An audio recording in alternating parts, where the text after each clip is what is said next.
All right. Good morning, good afternoon, good evening to you all, Nigeria Watch family. Happy Sunday to you all.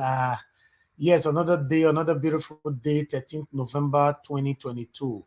Out on a day today, my people. Yes, we thought we should come here to talk a little bit about our principle, our business with that. We don't have another business at this particular moment. How Nigeria will become a better place. That's our business right now. And that's what we are doing. Thank you very much, my people. I appreciate you all for all you guys have been doing. Yes, our brother Comrade Stanley Sazos Akonokwodi don't come out and talk about the whole thing that happened in Edo State, Benin City. Yes, now this one I will say we'll carry on this morning, make we see them, make we hear them together. As I know, say Edo, it surprised the whole Nigeria. To be honest, surprised the whole Nigeria. It was just a rally to come and see our king and all that, but the way the Edo people they can go the next level. Yes, that's so it's supposed to be. My prayer today, by God's grace, everybody that is clamoring today for Peter Obi to become our president, God should touch them to give them the energy to boost them to go collect their PVC. You know, may they forgo votes. Now my business with that, now my concern with that. I appreciate every one of you. Please endeavor to share this broadcast, like the broadcast, let others know that we are right here talking about the things that's affecting you and I. How Nigeria can become a better country. That's what we all are fighting for. And not just fighting because for the sake of it. We are tired of staying in another man's country. A lot of us that live abroad today, we want to go back home, but we cannot really go back home. If you manage to go back home, you spend a week, 2, 3, 4 weeks, you don't come back abroad again to a place that you seen as your base. Normally, our country is supposed to be our base. Why? Because, you know, not be country. You see Oyibo people now, they go travel, holiday period, summer like this, all of them, they pack their luggage, that they travel and all that, go spend a week, 2, 3, 4, 5 for another man country. Once they don't finish their holiday, they are going back to their country. Our own not be so. For the time of our holiday, we go back to our country, go spend holiday. After that, we are coming back to another man's country as our base. That is the narrative that we are trying to change. By God's grace, we are getting there, my people. We are getting there. We are close. You know, I appreciate every one of you for your time with us this morning. I can see mother of all, Mommy Diaspora. Good morning to you, Mommy. Thanks very much for joining us. And happy Sunday to you. I can see Osaka Daddy is already right there with us. Good morning to you, sir. Thanks very much for joining us. Mark Rabo is with us. Good morning to you. Thanks very much for joining us. I can see Bella Naomi. Good morning to you, madam. Thanks very much for joining us. I appreciate every one of you right there. I can see Chris Mates. Thanks very much. Good morning to you for joining us. Mary Daniel TV. Good morning to you. Happy Sunday to you all right there. They're going to help me share and let others know that we are right here. Before we go hear from our brother Comrade Stelios Azos Akonokodi and go like make I play another 2 minutes from this video, then we take it from there. This video means a lot to me. That's why I continue to reference to it. Yes, everything will happen for Edo State shock everybody, shock everybody. In fact, is a trendy topic right now on social media. Everybody's talking about it. Remember, Edo people started this movement first. It shows that we are not tribalistic. We don't base our fight on ethnicity. We are not interested where you come from. What we are looking for is competence. And we don't check them. Even though a dope person come out today saying want to be president, you don't feel be president. One can also pick a dope person as a running mate. You hear say we mention that name for you one day. I'm not interested. I'm not here to support you because you are from Edo State and I know that you are not eligible for the position. Then I'll apply sentiment and biasness to it. Oh, because you are from my place, I must support you. It doesn't work like that. It shouldn't work like that. Peter Obi is our next president by the special grace of Almighty God. As soon as they see him for here, we could listen to this one. Small.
All right, my people, we are back again. Thank you very much for your time with us. I appreciate every one of you right there. I can see Courage Yamo is right there with us. Good morning to you. Happy Sunday to you. Thanks very much for joining us this morning. I can see Peter Mode is right there with us as well. Good morning to you. I appreciate you all, my good people. Thank you, thank you, thank you. I bet make gonna join me to share and like the broadcast as well as we listen to our brother Comrade Stanley Osaze Osakwinokwodim. He's here to talk about the rally that happened in those states on Friday for our principal, Mr. Peter Obi. Then we are going to reference to other videos here, and we have a big show again tonight at 6 p.m. You know, we already scheduled that there on our YouTube. You can see that is there, and this one is a different one as well. Thank you very much, my people. Please share and like this broadcast. Make we do this one together. I appreciate you all. And God, bless you now. Yes, thank you very much, Mr. Mode. Peter, I appreciate you. Thank you. Let's listen to our brother Then we take it from there. And God will bless you now. And me, continuation, our brother, so I want to say thank you to all of you. This time around, it's all about doing the right thing and getting things done. This is the only time in the history of Nigerian politics where every politician take their stand. Governor Ayo Fayose, the former governor of Ekiti State, benefited from the PDP as governor in 8 years. The first 4 years, they remove him again, he come again. He completed 8 years. Now he be the first man to come and say, in your police support is Asiwaju Ahmed Bola Tinubu.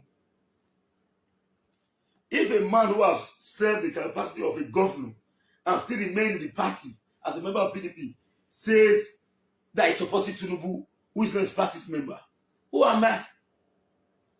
Who is Osakwonokodi? Who am I? So I so much thank them yesterday. And in fact, Obi shocked some of us from Edo North to Edo Central, like saying a local government chairman campaign. If they do one like that, he reached out to the people directly. In fact, some of us not even sit and see Obi because of the crowd. So go, I follow every pages, national page of media. Even the Easterners, they cut out for Edo. The competition does start again. Edo don't rearrange them again. So other states want to show their own, say they pass Edo. That's what we want. A multiplied population density.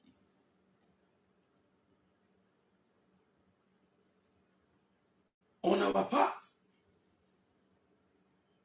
like me, Osakwonokodi,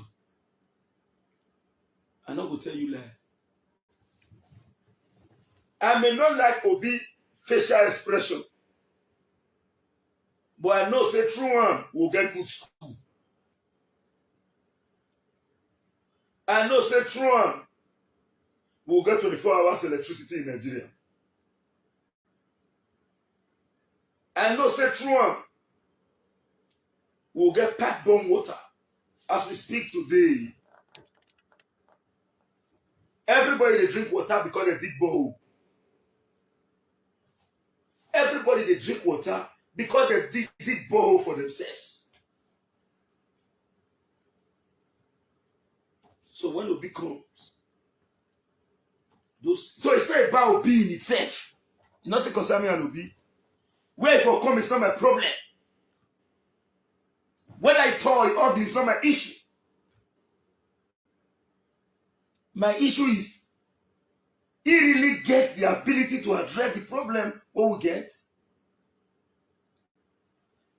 I don't grow reach the level where they say, I know they watch negative video about Obi again. I don't make up my mind. So if you start saying, if you like, you go to toss and I saw you do something, I know they watch him again. You get down here.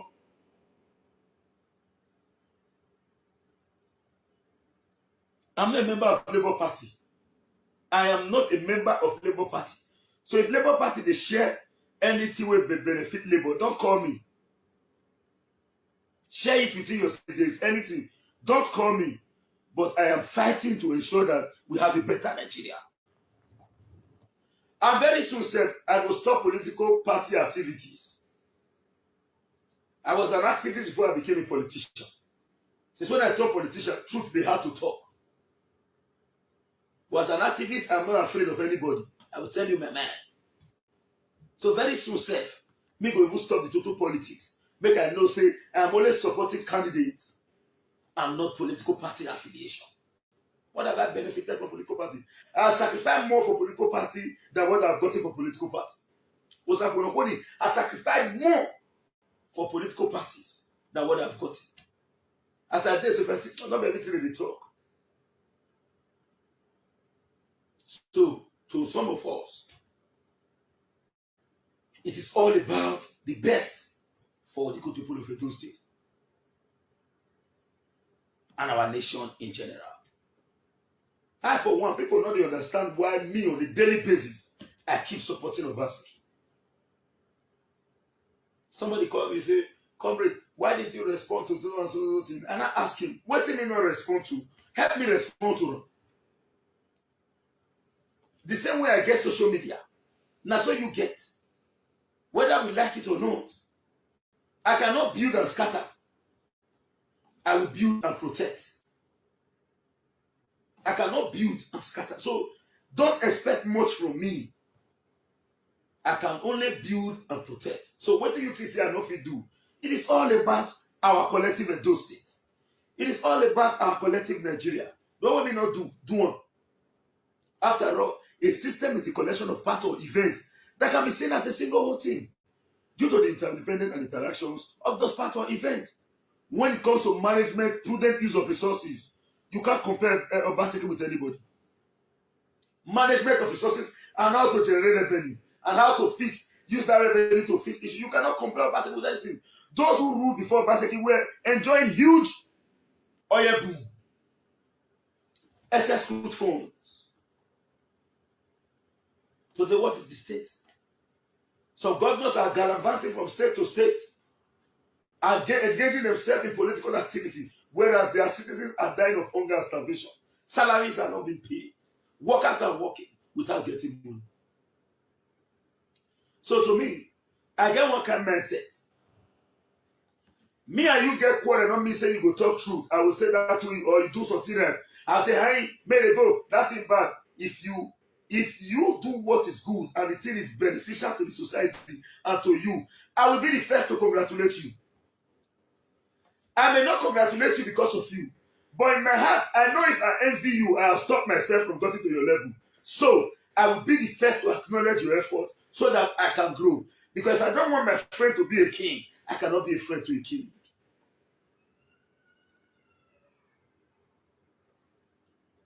If I don't want you to be a king, I cannot be a friend to a king. So that is why I was Osahudi. And I stated this clearly before, and I want to repeat them again. Governor Obaseki enemy is not my enemy. My enemy is not Governor Obaseki's enemy. The both of us are of the same page because we share the same, almost the same political ideology, but in divergent perspective. The governor is doing his job. As we speak, there are so many governors in this state, in this country. They're not fit to do one thing. Even huge amount of money they their hand. It's all about looting at the detriment of fixing public infrastructure. For those who really need to know exactly what is happening, if anybody tells you that a door can be fixed by one governor alone, they are lying. It must be a consistent effort. That's why we will not, despite the fact that Adam Oshiomhole on his part engaged in Idi Amin style in respect to the electionary part. We cannot rule out Oshiomhole's effort in Edo State. You can't rule out Oshiomhole's effort in Edo State. Even if we knew quite well that corruption was at the peak under his administration in terms of inflating projects, but those projects were durable. Those projects were durable. That was why I said in Edo North, it will be very, very difficult for you to rule Oshiomhole out in Edo North. The only problem Oshiomhole is having in Edo North is that he is supporting Tinubu alongside himself. And people there does not like Tinubu, but he's forcing them to like him. So they are now transferring Tinubu anger to him. If Oshiomhole campaigns on his own alone, nobody will defeat him there. But he's bringing in Tinubu, a man everybody knows. In fact, I know what made to go far. American report to continue. But all the cocaine are all the cocaine are hell. So let's be very factual. You can't sweep out the effort of Adam Oshiomhole. You can't sweep it out. Even if we knew that he engages in Idi Amin, which the whole of us flounder, and we have been able to show to the world that nobody is a godfather. There is no godfather in Edo. Forget it. Nobody can assume the position of a godfather in Edo. That is by the wayside. This is a state where you have independent voters. They follow their hearts. Now, this state independent voter, they follow their heart. So when you say heartbeat of the nation, not be named, it was earned. And don't end it. It is not a name. Let's say, okay, since it is almost at the middle, let's just make it the heartbeat. No, we end the heartbeat of the nation. Because it is the California of Nigeria, where citizens decide what should be done and what ought to be done. Nobody or group of persons has the capacity or prerogative to superimpose on anybody. And Joe has been able to show that, yes, we can stand by our words. And again,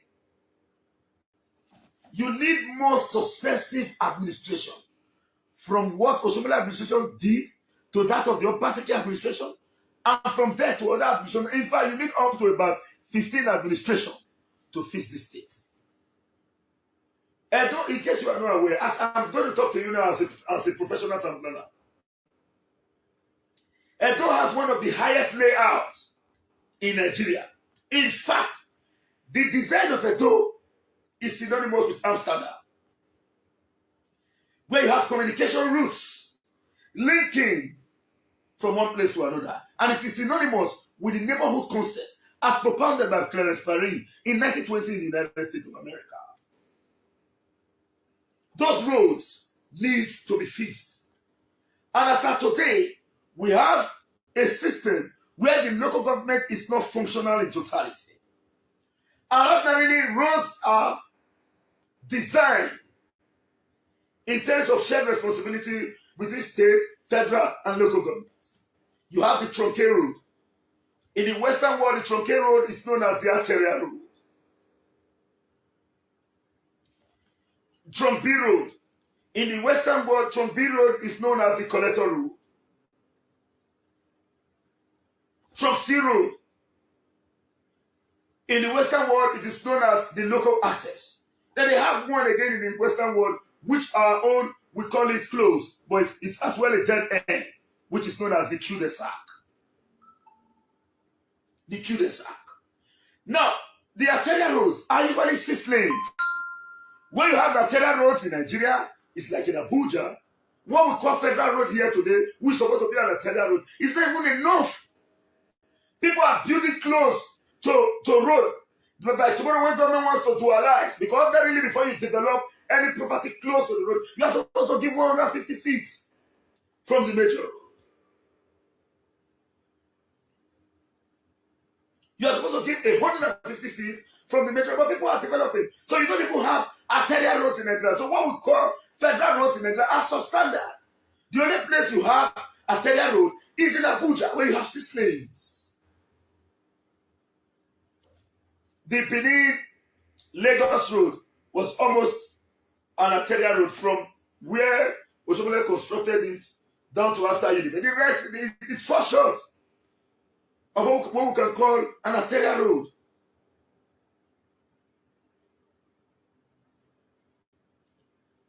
Now the next one is the collector roads. And the arterial road is the responsibility of the federal government to fix the arterial roads, which is called the Trunke Road under the Nigerian context. The next one is the Trunke Road, known as the collector roads. These are roads that collect traffic from the arterial road, e.g., and those roads are the responsibility of the state, e.g., Owe Road.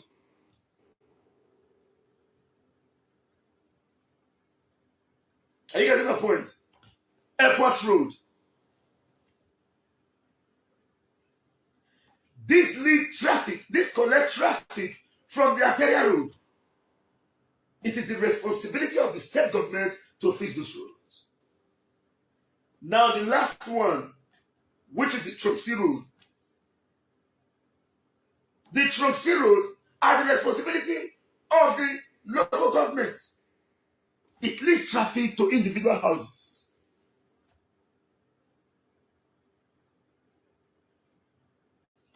The question is, local government, they even get power at all to fix road. They are far short of responsibility. That is where we need a local government reform in Nigeria. It is now an instrumentality to pay salary to those who work, and at the end of the day, the rest is not nothing to talk right home about.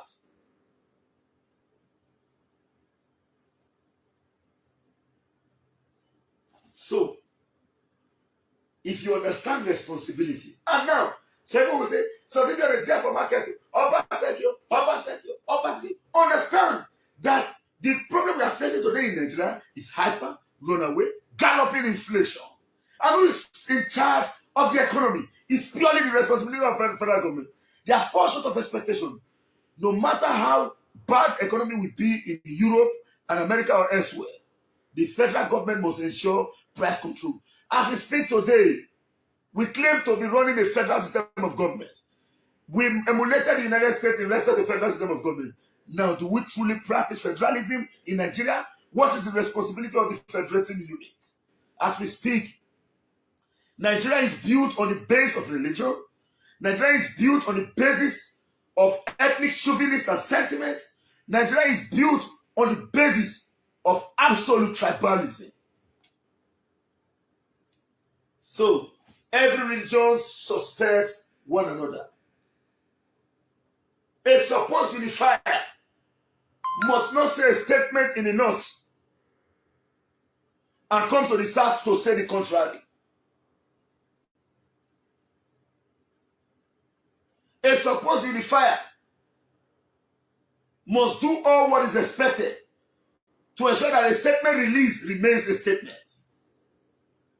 You cannot delete tweets because Deborah died in the north and come here to say, I condolence, oh, we cry. What? No. It must be based on absolute integrity or fairness. We all have a responsibility to build a better society. If you don't act well now, believe you me, we all will collectively regret. And if you have the albedo, the shock absorber, to adapt to the regret, we will adapt to the same regret. So we have a responsibility to do the right thing at the right time, no matter whose fault is God.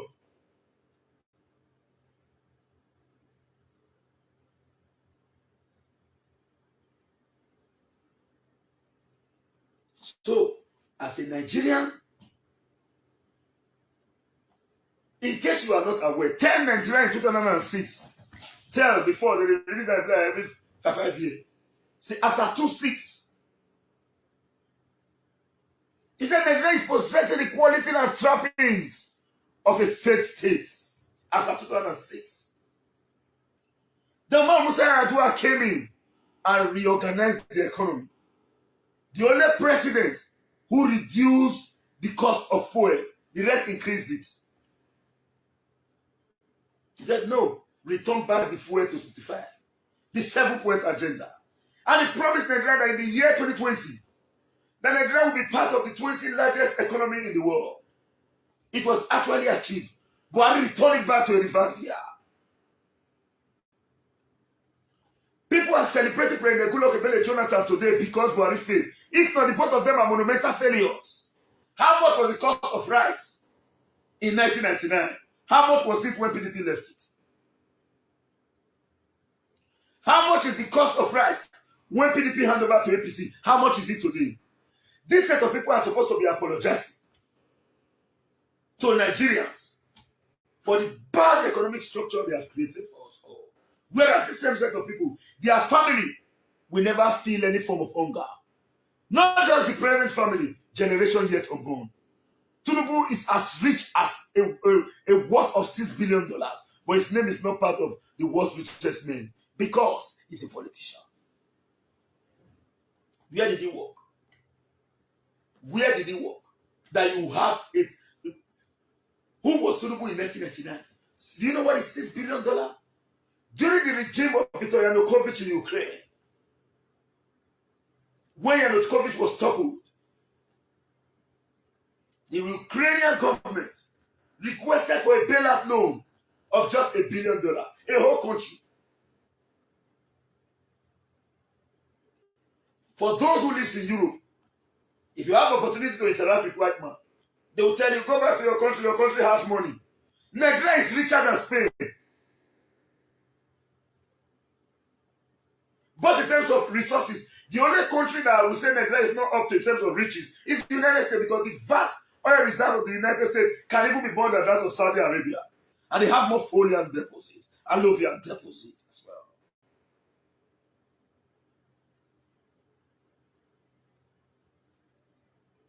As we speak, it is difficult for you to see a politician that has ruled as either a member of House of Reps or Senate that is not richer than a local government.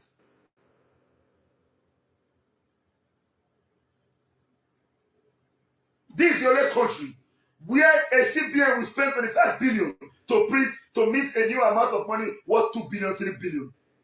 For how long shall we going to live in a full paradise where psychophants celebrate mediocrity? As we speak today,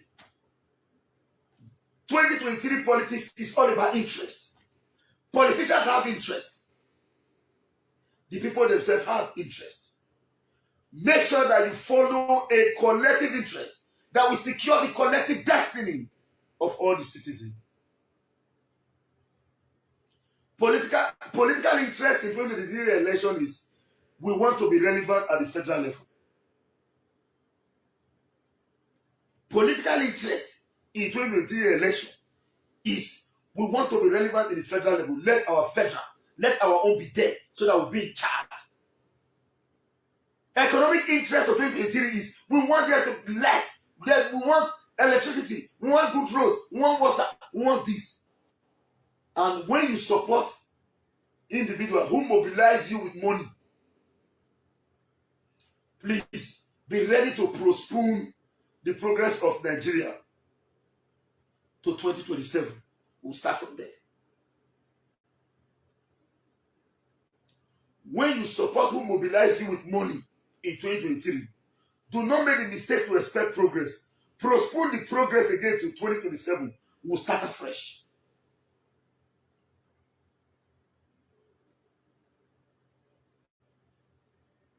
That same money. Oh God, what's make me want you collect this money now? You know, believe me, no amount of money where they will give you for 2023 election where will come out for that polling unit. Who you be? They'll give only you 115,000. They don't try now. Now let you want food. As you collect the money, the 6K, 7K, till you never do 2,000. As you the collector, your friend will follow you go. Because someone that just sit down for them, Mama Robinson may cool store. Now you collect 2, 3, 3. You go take. That money is over. Then you will wait for another 4 years to stand the test of time. Forget money. I said before now, I'm repeating it again. Labour Party, I'm not a member of your party. If you are sharing anything, don't call me. Don't call me. Don't call me. Enjoy them if there is anything you are sharing. But you know what? We believe in Obi and his level of competence. That's enough. You got a person that was going to go to see the non follow and say that become money now. Say, give me now, 941. That means I'm the greediest man on earth.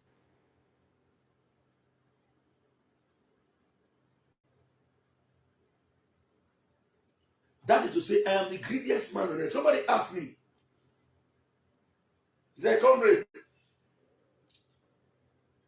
this guy the way we have to do we all make sure say we all package everything. Many of they bring down. I don't lie you. I tell them, say, pack well. Don't be angry. In the past, I talk about, in fact, in the whole world, and let me be very don't come and talk, say, I fought for stomach infrastructure. I said it in 2019. I can't destroy my future for anybody. As I did so, I am forever very grateful to Edo people. And I must commend His Excellency H.E. Obaseki. Because ordinarily, nobody knew me. I was just a mere local community vice chairman.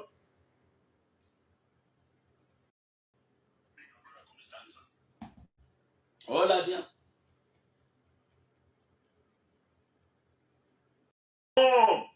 Everywhere go dey men well.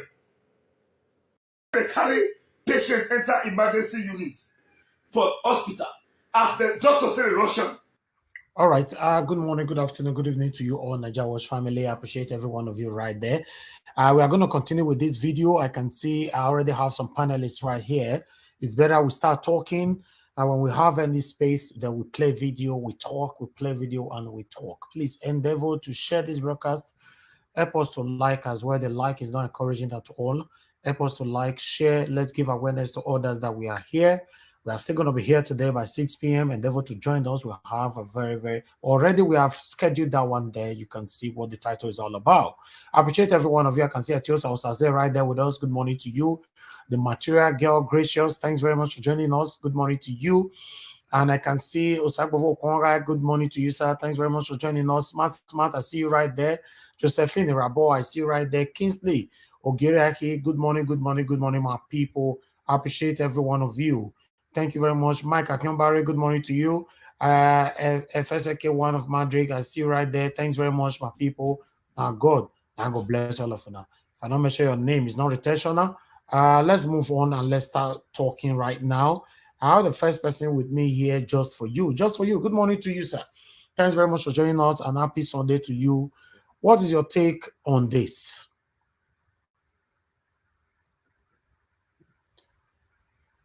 Can you hear me?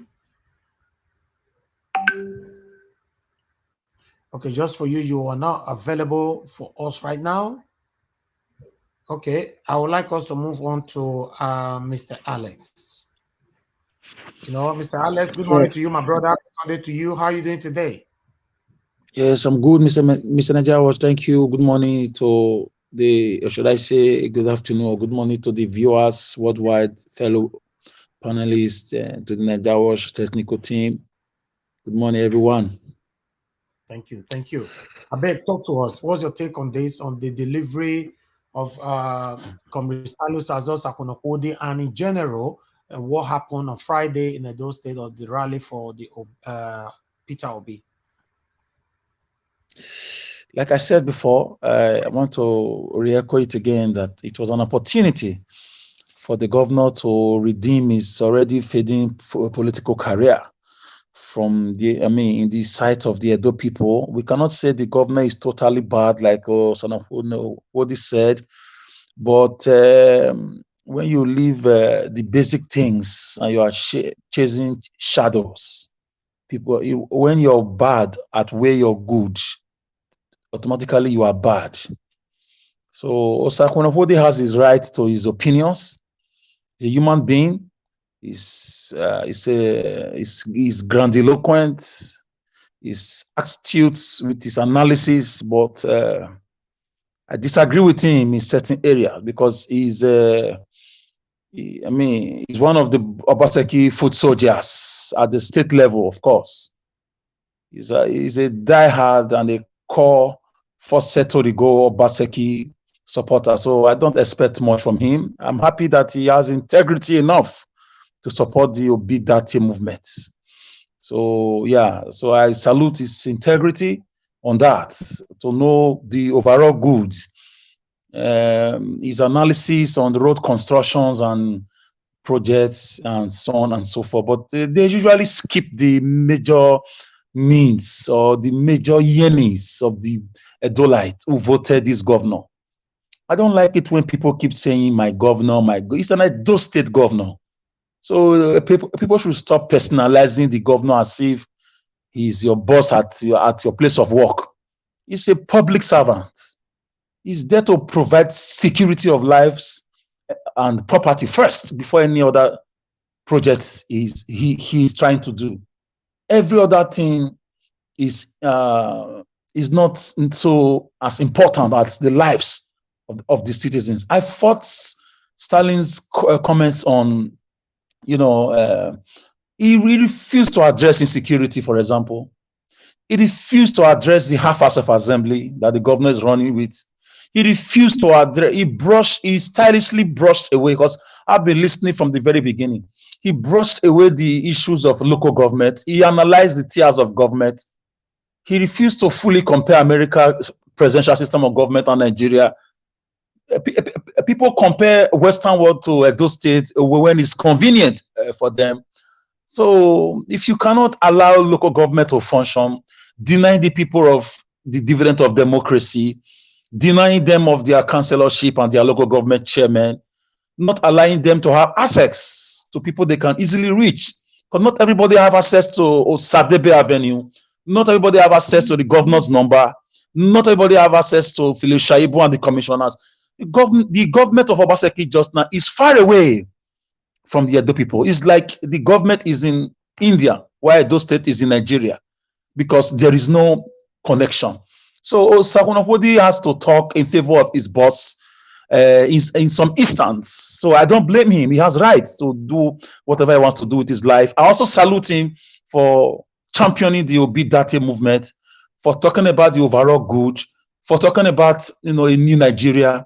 That one, I will give him 50-50 on that. But we must take away sentiments and totally address headlong the problems of Edo people. We are Edos first before we became Nigerians. In fact, it was a Benin Empire. He knows that history if he's listening to me. So what made us Edos is gradually fading away. The fortified city of the ancient Benin Kingdom, the fear of invaders coming into Benin Kingdom, it has faded away because of some political interest. Somebody has already signed a deal with those in Abuja to keep people and to drive people away from the farmland. He spoke about the inflation, the galloping, whatever the economic terminologies he tried to use to describe the price of things in Edo State. I dare to disagree with him because we have farmlands. People do come to Benin those days. They come to Edo State to buy foodstuff because we have farmlands. Those are predominantly farmers. They don't joke with their farming. If you remember, Malaysia came to Edo State to NIFO in the 90s, in the late 80s, to learn how to, the palm kernel farming. That's how great we are. And Malaysia today took themselves from the third world country with that same farming into a first world country. Malaysia, Thailand, Singapore, other countries learned from that. So, and the government we have with his government, with his half government and dictatorial way of leading, has shut down farming totally. Forget about the lies you hear from the governor. The governor is a pathological liar. He lies a lot on TV. He lies a lot on air. Look at the way he denied that he did not reject Obi Dati Rally Stadium. So Stanley was biased in his analysis of inflation. If there is a general inflation, if we had our farmlands still working and delivering food to the market, the prices of things we go down. We will not be depending on food from Benue State or food from the north. Our farmers would have been working. This is why a lot of people do come to Benin those days to get food stuff. And now it's not happening again. Benin are not going elsewhere to get food stuff, and it now drives inflation. So there is a general inflation, but we used to have a way of cushioning it down with our farmers bringing their foodstuff into the market, and things becomes cheaper. And the governor has shut down the farmlands, giving it to Chinese and Fulanis, and he refused to tackle insecurity. And a lot of diasporans who used to have investments in Nigeria, in farmlands, in like even in catfish farming, in different things, cassava, cocoyam, everything, they've all gone back. They've all taken their monies, but a lot of them have been, their farmlands have been run over by Fulani herdsmen and their cows. So on that area, Obaseki for me has totally failed.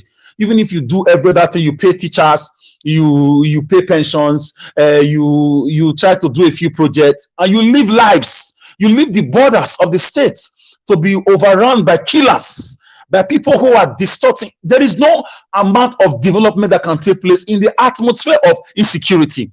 There is this, investors will never come. The few investors that we would have been having, they've taken their monies to either to Lagos or to either safer places, even to as far as Ghana. Osakunapode will not explain in that area because he's still paying homage or he still has an affiliation with his boss. That is his own life. I cannot judge him. So we should call a spade, not a shovel. So on the other side, I thank him, and I thank him for agreeing with the Obi Dati movement, for disagreeing with his boss on supporting Atiku. That on that side, I thank him. He has a little conscience left, a little political conscience left. At least he still has the overall good of Nigerians. Like nationwide. He may want to argue that insecurity is a nationwide problem, but some governors are pushing back. Obaseki could have pushed back, allow farmers to go in, pushing money into farming. All the agricultural grammar, the green revolution that he's talking about, they are all lies. They are not on ground. Now, I challenge you, send your team to go investigate agriculture under Obaseki's government. You will be amazed at what you see. They will not allow you to go to some places. They will tell you they shut down the forest. They will tell you the farmlands are okay. They will tell you they budgeted 6 billion for one thing or the other in the farm. But they will tell you they are giving loans to farmers. Those things are lies. In politics, we call it propaganda, just to brainwash the masses through the media. And they have spokesperson they pay to do all these things. Yours sincerely, I dare to say Osakunapodi could be in that category because sometimes it seems to defend the governor hook, line, and sinker in spite of the obvious realities on ground. So I will drop it there. Thank you. All right, Mr. Alex, my brother, thank you very much. I will see if I can bring Comrade Stalios as also here now. Good morning. Excuse me. I heard you when you were calling me, but I was changing from my laptop because if I was using my laptop and if I talk, nobody hear me. So before I could say I'm here, you have already called Alex.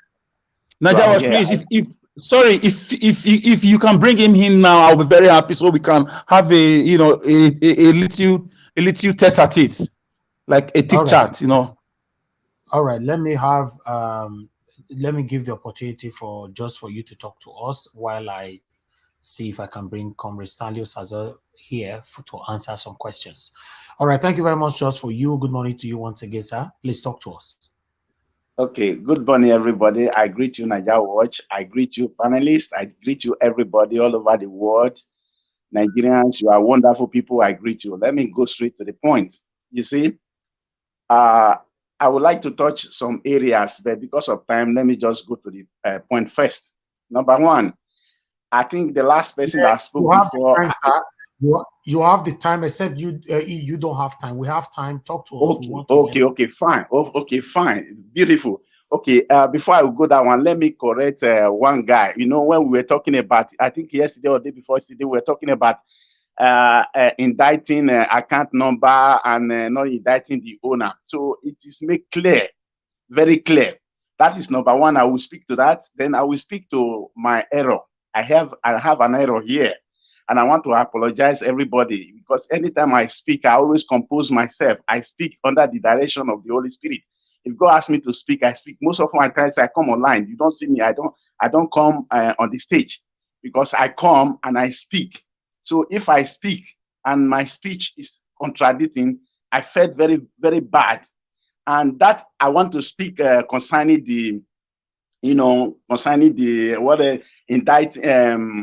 we're talking the other day. I think somebody come, Mecca, something like that, was talking whether a civil case can be tried in a criminal case, a criminal court.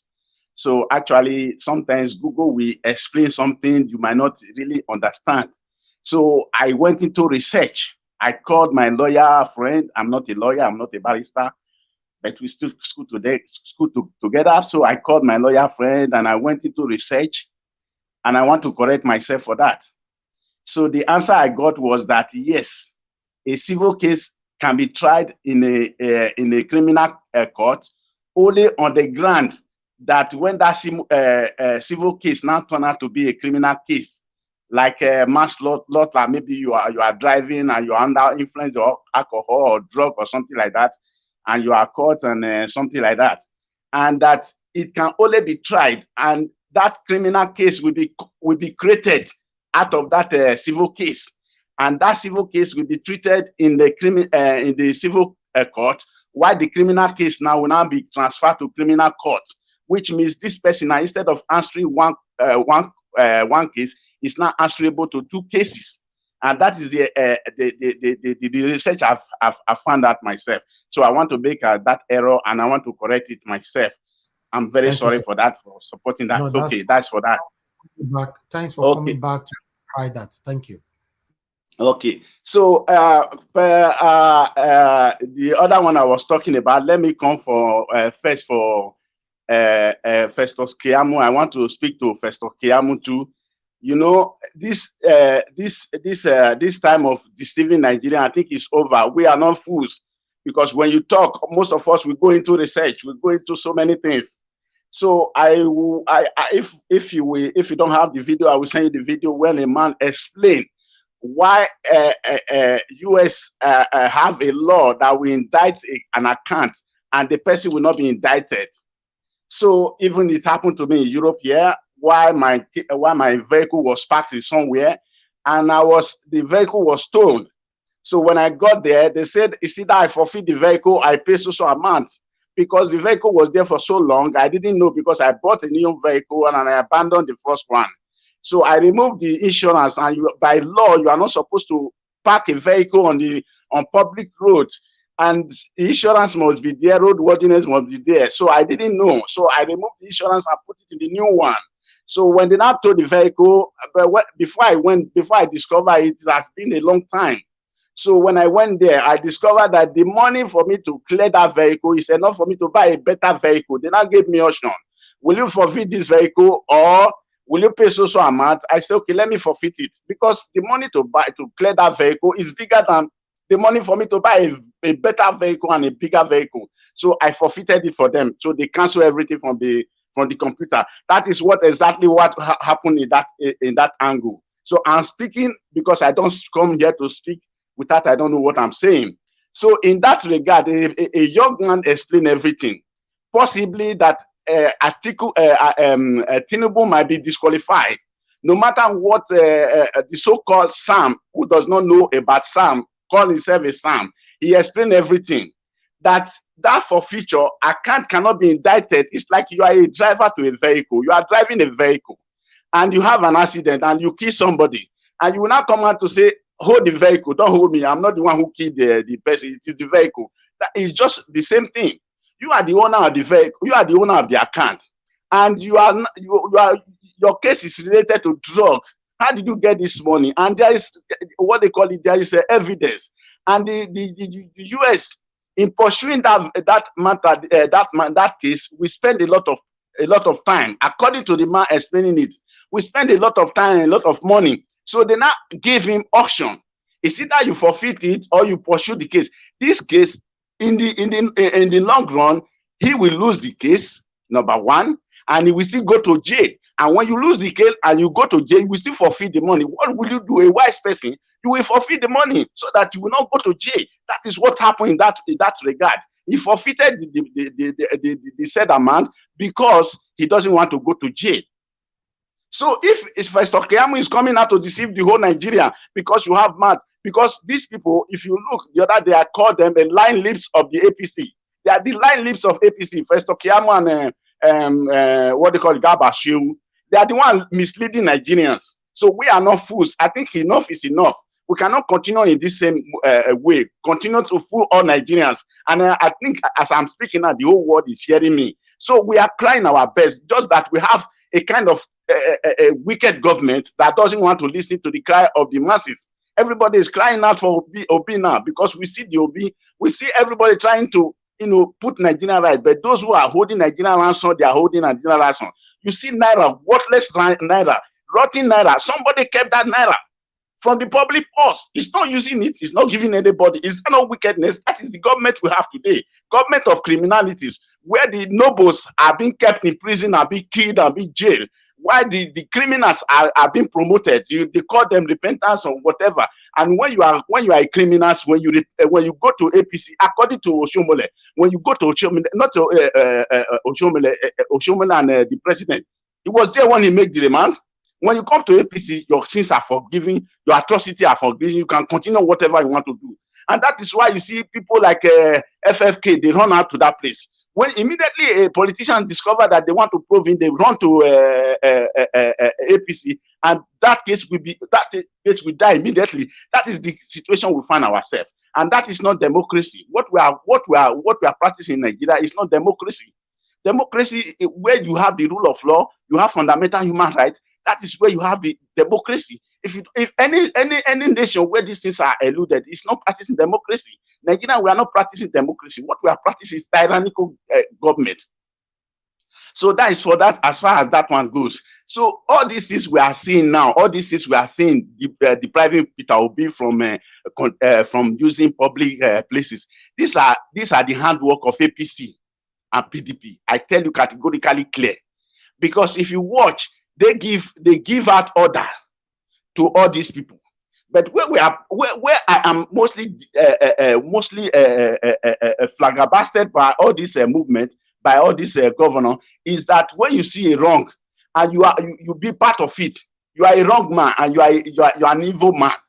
A noble man like a Benue State person, he will always stand for his people, will always stand to defend his people.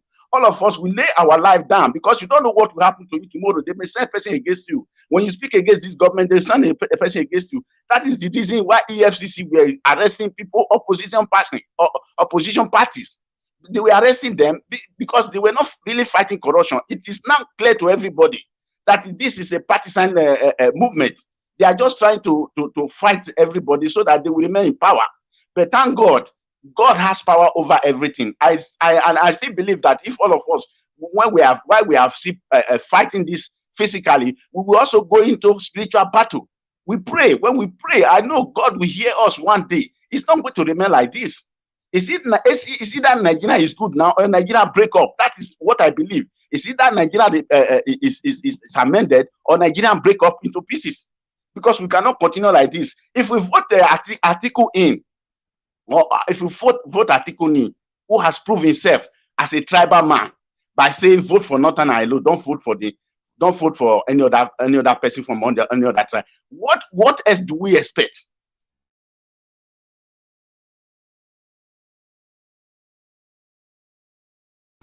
Okay, Mr. Just for you just stopped. Are you done?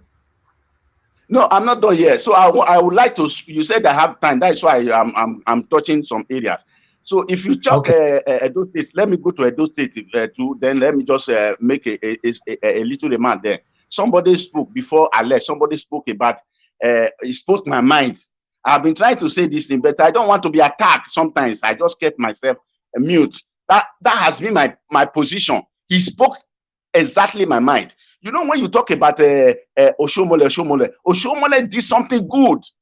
Oshomole did something good in Edo State, to the point that Oba Obini said he told his family, there was a man who wanted to contest with Oshomole. I'm forgetting his name now. He said nobody should contest with Oshomole. Oshomole has done something that warrant him to serve for the second. He want them not to contest. If the man is not good like that, Oba will come out to say nobody should contest with Oshomole until Oshomole completes his tenure. Oshomole after doing all the good things, he robbed himself with all these latest things he was doing. That was why you see I'm not siding him. He's not my tribe person. I don't know him. I don't want to talk about him in a way that we see as a tribal person. I speak the mind of people. I speak my mind. I speak the mind of God. That is what I stand for. So Oshomole did something. Despite that, if you were going to Ubowo that time, you can't go there. You can't go there. When you are coming from Lagos, immediately you get there. We spend hours, maybe 3, 4, 5 hours in that. Ubowo there, that University of Edo. I'm from Edo State. I want to let anybody know that I'm from Edo State. I know much about Edo State. That's why I stay in Europe for so much a time. I want to let know. Oshomole did so many things, so many good things. But lately he robbed himself with what he's supposed not to do. That was why he robbed his name. He stained his name. So if you check the Oshomole regime, you check Obaseki regime, they are not comparable. They are not to be comparable. You see, Obaseki is demolished. I'm not saying that he demolished houses, he did this, that, but you do it according to the law. There are people that are handling that case. Follow them up. It's not you say you don't command this thing, my hands are tied. When you come in terms of security, you say my hands are tied. this Obaseki says so. You are not defending your people. You say my hands are tied. But when you get to the end of for you to exercise your right over wickedness over the ordinary person, then you pack military and pack soldiers. Why is your hand not tied there? People are committing atrocity, killing people there. You are not doing anything. You say my hands are tied. This is the reason why we should stand. Even if it is your brother that is there, speak against him. Even if it is your uncle, speak against him. In those days, when a father see the child is not doing well, he will disown his child and say, you are no longer my child. So people will go there and beg for the child, and the child will repent. If you are not supporting your father, if you are not supporting your mother when they are doing things, you will see there will be a change. But when you are saying, this is my father, this is my uncle, this is my tribe person, how are you different from the Fulanis? After all, it's not all Fulanis that are actually bad. So this is the only area I want to touch. I don't want to go too deep so that I will not take much of your time. God bless Nigeria, and I still believe that the better days ahead are coming. Okay. Thank you very much, just for you.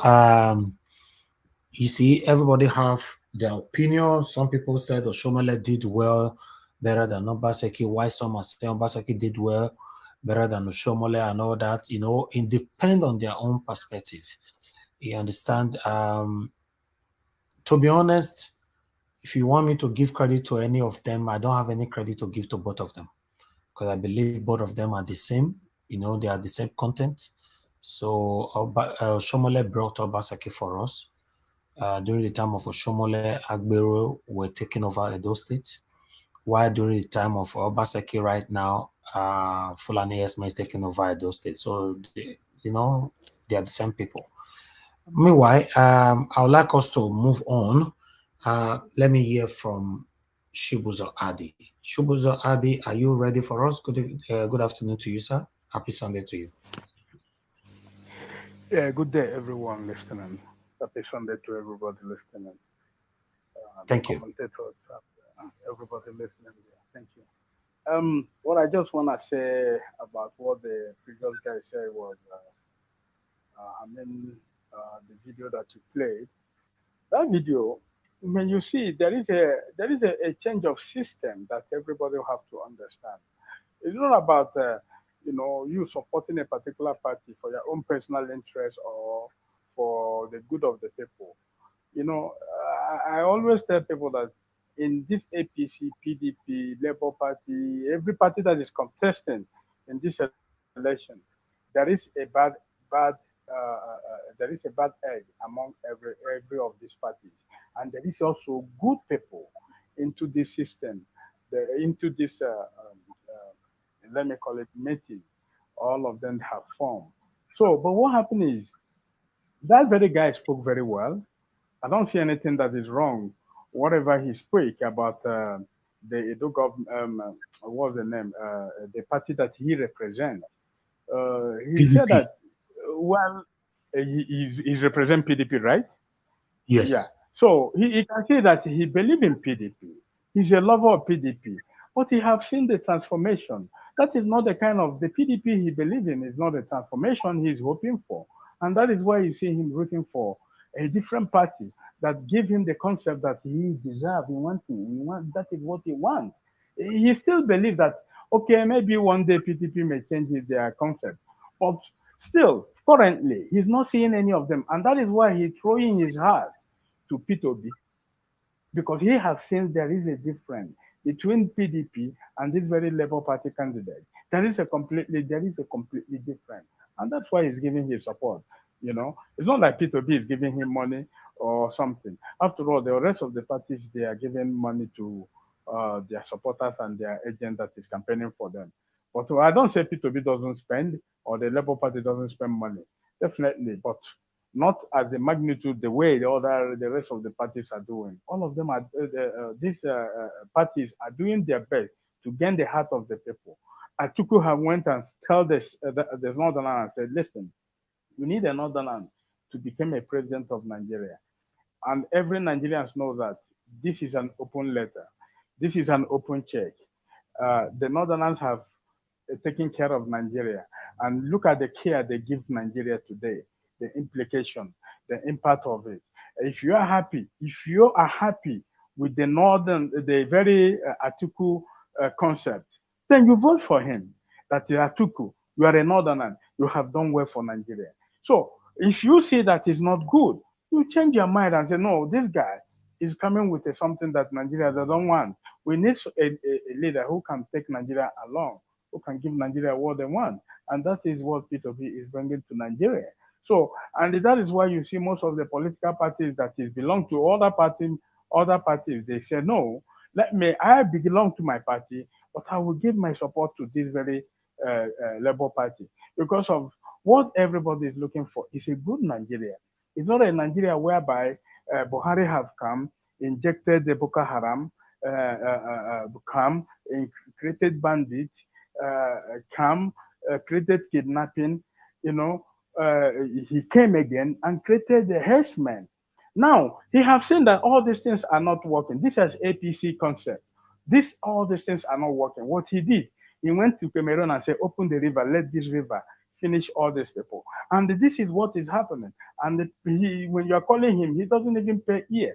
He doesn't want to listen to you because his mission is to perish, to perish those people he doesn't want. And this is what Nigerian people need to look into. And the question, Buhari, why does he put the deaf ear from 1983 to today that he became a president and he didn't do anything about flood that is killing millions of people, killing livestock, killing the intelligent life that is in Nigeria today? So nobody is questioning him about that. So what we are busy is to keep on campaigning for this failure government that is in our part. Mr. Niger, let me ask you something. I don't know if you have any way of reaching to any of this party these parties that can make an impact to Nigerian people. I don't know. Let me just say something. To me, Labour Party. Can we? No, to any party. It doesn't matter who Labour Party.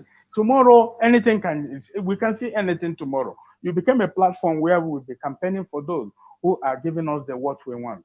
It doesn't matter any party that come on board. But if you have any chance reaching out to them, you have a common conversation how to build Nigeria. I will ask that can we have what they call governance review? Every month or every 6 months, governors will come to their state, review whatever they are doing, which is on progress. People are saying them. Then at the end of the 6 months, they will go to Abuja and they contest for the best governor of the year, and they give credit, and people will see all these things. Governance review. This and the taxes every state pay to Nigeria, and the return Nigerian government give to all these states. Because I can say that that is what the Nigerian government is doing, which is very crooked. Let me take for instance, you give Cross River can produce oil of let's say 10 million barrel, $10 billion a year. Then government will give them 2 billion. Then Castina that doesn't produce anything, they produce maybe 15 million naira. Then you give them $4 billion. So we have this state review, governors review, so that they will give us what they can produce, what they can give to the federal government, what they can do to the people, what they can give to their people, so that everybody will be understanding how governors work and how things are working in Nigeria. Unlike they will keep everything on secret.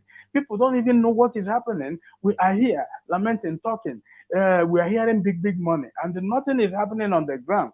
This is very interesting. If we can have this, what they call like governance review, they will come every month or every 6 months or 3 months. They will come and tell people, this is what I have achieved. This is what I'm going to achieve, so that we will not be that kind of captive state, whereby whatever the governor or the state said, we don't even understand what they're talking about. At the end of the day, they will come here, confuse us, and go get away with the system.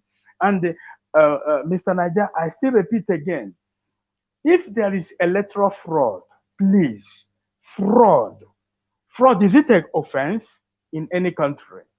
I want to ask this openly. Is it an offense to any country? It's offense. Any panelist can answer me this, please. Fraud, is it an offense? Hello?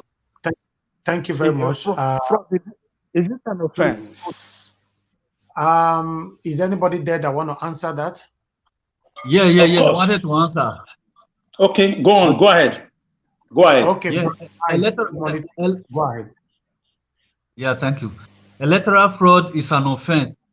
It's a punishable offense. You can even go up to 30 years to 40 years imprisonment for it in any country. That's true. It's That's a true. big crime. All That's right. a very good one. Okay. Yeah, Let us if we also have hold this, on. Let's somebody else wanted to say something as well. Alex, do you okay, want to also answer that? Yes, but in the Nigeria mafiaric, gang way of running politics, electoral fraud is just a decoration in our constitution. It's only punishable to the poor people. So a lot of time we've heard about how Okorocha put gun on the head of a returning INEC man to announce him as the winner of the senatorial election. And Okorocha was sworn in, and he has been a senator. What about that? Because the cabal is one of them. So it's just a decoration. Yes, it's punishable, but it is in Nigeria, it's not applicable to our political gladiators, unfortunately. Okay. All okay. right. Hello, That is can I make a contribution? Can I make a contribution there? In addition, Okay, go ahead. in addition to that, I have a video, and I've showed that video in several places, where a lady was thumbprinting ballot paper. It was thumbprinting. The lady was thumbprinting thousands. I don't know how many.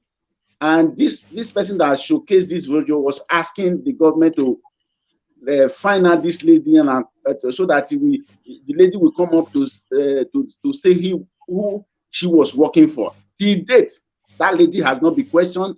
That thing is still in my phone. If you want it in my watch, I will send it to you. Till date, that lady has not been questioned. That matter died like that.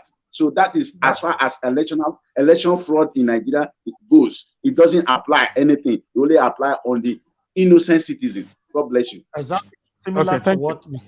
S said. Mr. Shubuzo, go ahead. Okay. That is a very interesting one. And you can see that when you allow a fraudster to take over the government, I don't know what Nigerians will expect.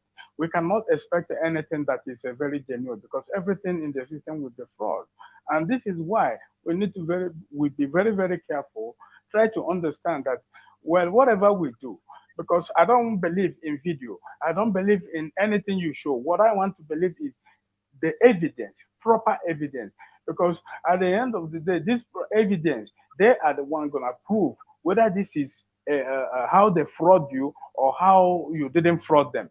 Because our court of law, I believe there is opposition. There is the parties that is involved in this election. If there is any fraud or anybody who claims there is a fraud, they go to court, and immediately the court rules the final. You have your court member, your lawyers that can dispute it, that can appeal. But immediately you have been defeated, you can appeal, you can't do anything. That means you have accepted the whole process of the case. And that is what I am trying to make people understand, that if there is a fraud, when you go to court, immediately the judicial have said a final and no appeal, and nobody can appeal. Your lawyer cannot appeal. You cannot appeal. That means you have exhausted the whole system of the what they call it, the constitution, and they didn't favor you. That means you lost the case. Then you go home and sit. But what I'm trying to say is, if there is a system that makes sure that electoral fraud is a punishable offense, what we do, if the court try to prove us otherwise, we have a proper evidence that this is electoral fraud, then what we do, we go to the street and they bring them that very government.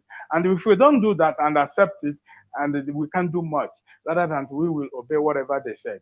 According to the Tinubu case, I was listening to Kayamo here when Kayamo was saying that you can arrest the account, you cannot arrest the owner or the person who owns the account. You can see that Nigeria is a fraud. Everybody that is inside, both the lawyers, both the people, are fraud. How can you arrest the account? Then you don't arrest the person who opened this account belongs to his name. You can see the system. Anybody, I don't know the kind of grammar that he's using to confuse the journalists, and journalists are not answering, are giving him that proper question. He have shown that Tinubu was involved. Even though he's not directly involved, he's an accessory. There is something they call accessory. Somebody who aid this movement to become maturity. They become matured. Whatever you are trying to do, whether you are trying to do it in a good way or in a wrong way, as far as there was an application that an individual applied to help you to achieve it, you became an accessory to that. So that what make you a corporate at the end of it. So if at all there is a law in Nigeria that said that Tinubu commit a crime in America, and that crime can be taking effect in Nigeria according to Nigerian constitution, then he can face it. But if he does, there's nothing like that, then I don't see the reason why we will clamoring about this. He can be a drug dealer in America, but he's not drug dealer in Nigeria. I'm just trying to balance the whole thing here. But if at all there is a something that relate to him as a drug dealer, as a fraud, as a liar, that means he's not worthy to be a Nigerian president or to be any representative in any way, because he have fraud his way throughout the whole time. And look at him now, he want to fraud Nigeria for the last time. This is a final assault he want to give us. Thank you. Thank you very much. I think more people might respond to you in a different way on this, your submission. But before that, we have a caller here that I would like us to hear from. Hello, caller. Thank you very much. Please, where are you calling from and what is your name? Okay, hello, good afternoon. Please, you have noise on your background, please. You know, you're on the media. Okay. Go ahead, sir. What's your name? Where are you calling from? Okay, my name is Festus. I'm calling from Germany. Okay, Mr. Festus, talk to us, sir. Okay, I appreciate the host, I greet everybody in the house. So my little contribution is that you know what Obaseki did to obedient family is not very good, because a stadium is for the government, not for Obaseki. You understand? So I believe that Obaseki is not a politician from the grassroots. Okay. You understand? Yeah. Because Obaseki had never held any position as a politician in Nigeria, because he was a former secretary to Dangote. That is where Obaseki come into politician. And that's why he doesn't understand the system of the government and of the state. You understand? Yeah. So to deny obedient family to use the stadium and the Garlic Memorial in Kenwa Road and Unibeck Complex is very bad.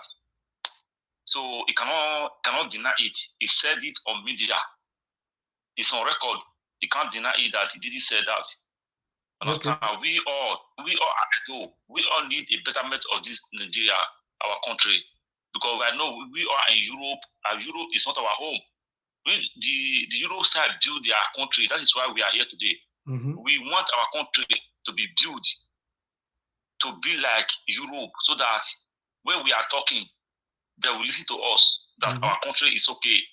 We are not suffering. But what is happening in Nigeria, they are taking a side because they are fighting the fight that not even concern government, because flood is everywhere. Government are looking what is happening there, but they are not saying anything. They are not saying anything. Understand?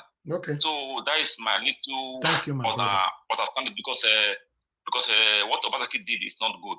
Thank you very much. Okay. Thank you very much, Mr. Festus. God bless you, sir. Thank you. Yeah. Okay. All right. That's our brother right there from Germany, who is displeased and disappointed over Governor Obaseki's reaction on Friday by denying the Obedient and Peter Obi venues in those states. Although everything happens in our own favor. But let's move on to the next person, which is Brother Nice. Brother Nice, good afternoon to you once again. Talk to us, my brother. Yeah. Shalom, shalom to everyone on the panel, both the ones in the comment section, viewers around the world. Shalom to all you all. Mr. Naija Watch, thank you so very much for this opportunity. Happy Sunday to you. Yeah. I would have loved for Osako Nokodi to be here. I don't know if you are able to reach him or not, Mr. Najawash.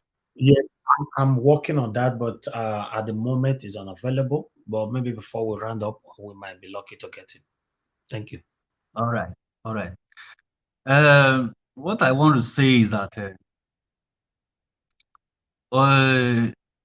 Obaseki has no right to stop obedience and the Labour Party not to campaign or not to do whatever they want to do in Edo State. All those places that he refused obedience to use, that stadium and other this thing, places, or other venues in Edo State, it does not belong to him. It belongs to the Edo people. You should understand that. That place, Edo people employ you to be their governor. You understand? Obaseki should understand that. So he should not be behaving as a this thing, a monarch or what am I go what do I have to call him? A king of the state. He's not supposed to start behaving that way.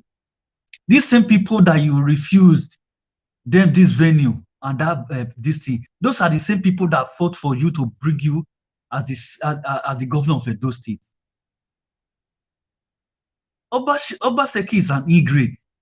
This man, that's why I said it. If he refused the Edo people should do the campaign in the King Square. So that's what they did. Let them feed the streets. Let them do their campaign in the street. Let me see how it's going to stop them. Because the state belongs to the Edo people. It does not belong to Obaseki. You should understand that. This man is a disgrace. Obaseki. It's a disgrace to the Edo people. That's just for that. And Osakwe Nohodi that is talking. Osakwe Nohodi is trying to see this. How am I going to use this word now? I don't want to use strong word on him. You understand? This Osakwe Nohodi and Abat, they were the forefront to bring back Obaseki to power. When everybody were shouting Oba, they were at the forefront. So because he did not do what he's supposed to do for the people now, Obaseki. So all the people that supported Obaseki, everybody are ashamed. Nobody want to come out boldly to apologize to Edo people that we have made mistakes. So everybody is trying, all the people that supporting people like Osakwe Nohodi, they are still trying to give us excuse to say, oh, the Obaseki is nice, is still the right governor, he has done well, everybody should know he has done better than what is his name, Oshomole. All those things is just a cover up. All those things are cover up. They don't want to come out from their closet to tell us that this man deceived us for the second tenure, but we are sorry to Edo people that we did not know that this man is a deceiver. You know, just like what I said the last time when I told you Obaseki that Obaseki deceived me. That is how a frank person do things. When you know that you were a supporter of this bad government and the government now failed, did not meet to the expectation of the people, come out plain and tell the people, I'm sorry. I made mistake. This man deceived everybody. Very simple. Not to come out to be telling us, yeah, I know the reason why I support him. I know he has done well. He did do this thing, all kind of project that he was telling us about. Allow Odao project. This is not Allow Odao. This is Allow Iyeke project.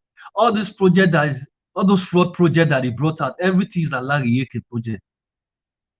Understand? This man is not going to deceive Edo people anymore. He just have luck that he's just only this last tenure he has.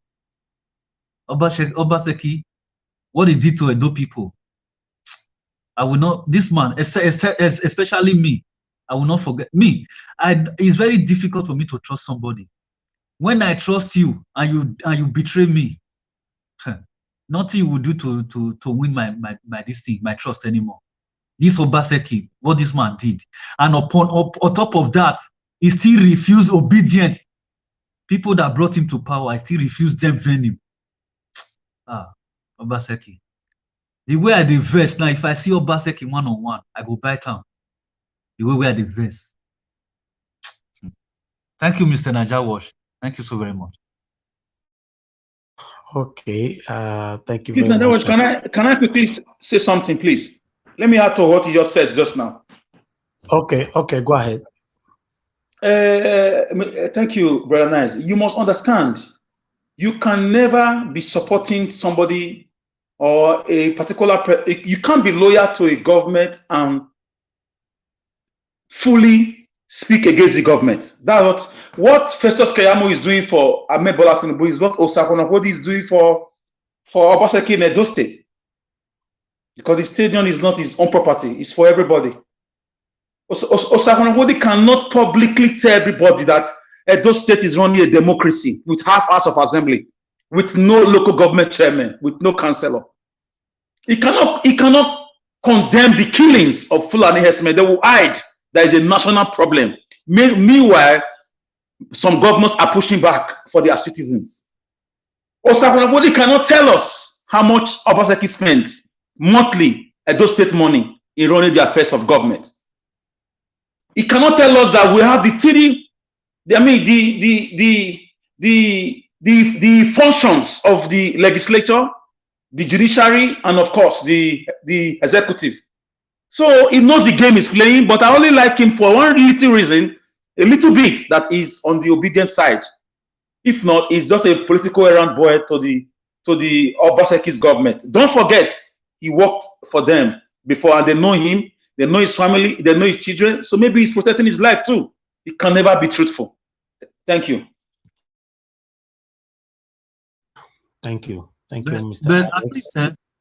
at least he should have condemned the Fulani killing in Edo State.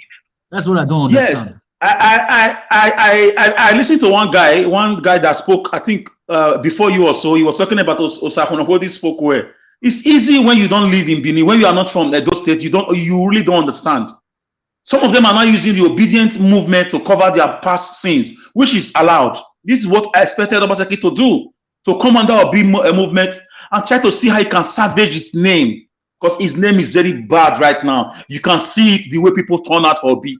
If people love Obaseki, they will not turn out the way they turned out, because he has been a very bad boy, a very bad governor, very bad. Fake roads, fake projects, scam project. Look at now, you want to bring residency card to those citizens. It's good, it's bad, I don't know, but how much is going there? They will tell you they've signed MOU with a company in Malaysia or in Lagos or in Abuja with 50 billion naira Edo State money, and those cards, they will be meaningless. You will start seeing them inside the gutter very soon. The way they people are people that have not eaten, you want to give people, them. yes, you are giving the residency card. Instead of ask Osakwonapodi, where is our farmland? Where are our forests? They pursued our timber magnets from the forest because they want to give it to China. They say China want to plant trees. He will come here and speak English. He will quote. There is nothing Osakwonapodi will say that I don't know, because we came from the same department. He read politics, I read politics. I will follow him with the facts. Sorry, my brother. Let me just interrupt you in the residential card. You know what? If you want to know about that residential card and you want to contest on that, what you do is, how is he going to do it? It's not about calling the name of the money. Can he build what they call home affairs or internal affairs? You can see it, and he will design it before he build it. Show the Edo people, like, look at what I'm going to do, and this is where you're going to access your residential card. Not that you will sit at home, they will give you a paper that doesn't worth anything. When it is regime change tomorrow, then you will not get anything, any value on that residential card. As they will say, this is an old government. If they can build a monument, which is for can I ask you a question, my dear brother? Do you do a residential card when you don't have security? You don't have the farmlands are taken over. Killings are everywhere. Videos, evident pictures everywhere. You don't investigate it. Nothing. You don't care about human life at all. Vigilante, you have abandoned them. You are just after anywhere there is money. Is that how to do governance? Yeah. Nobody is quarreling with him. Yeah, let me answer that.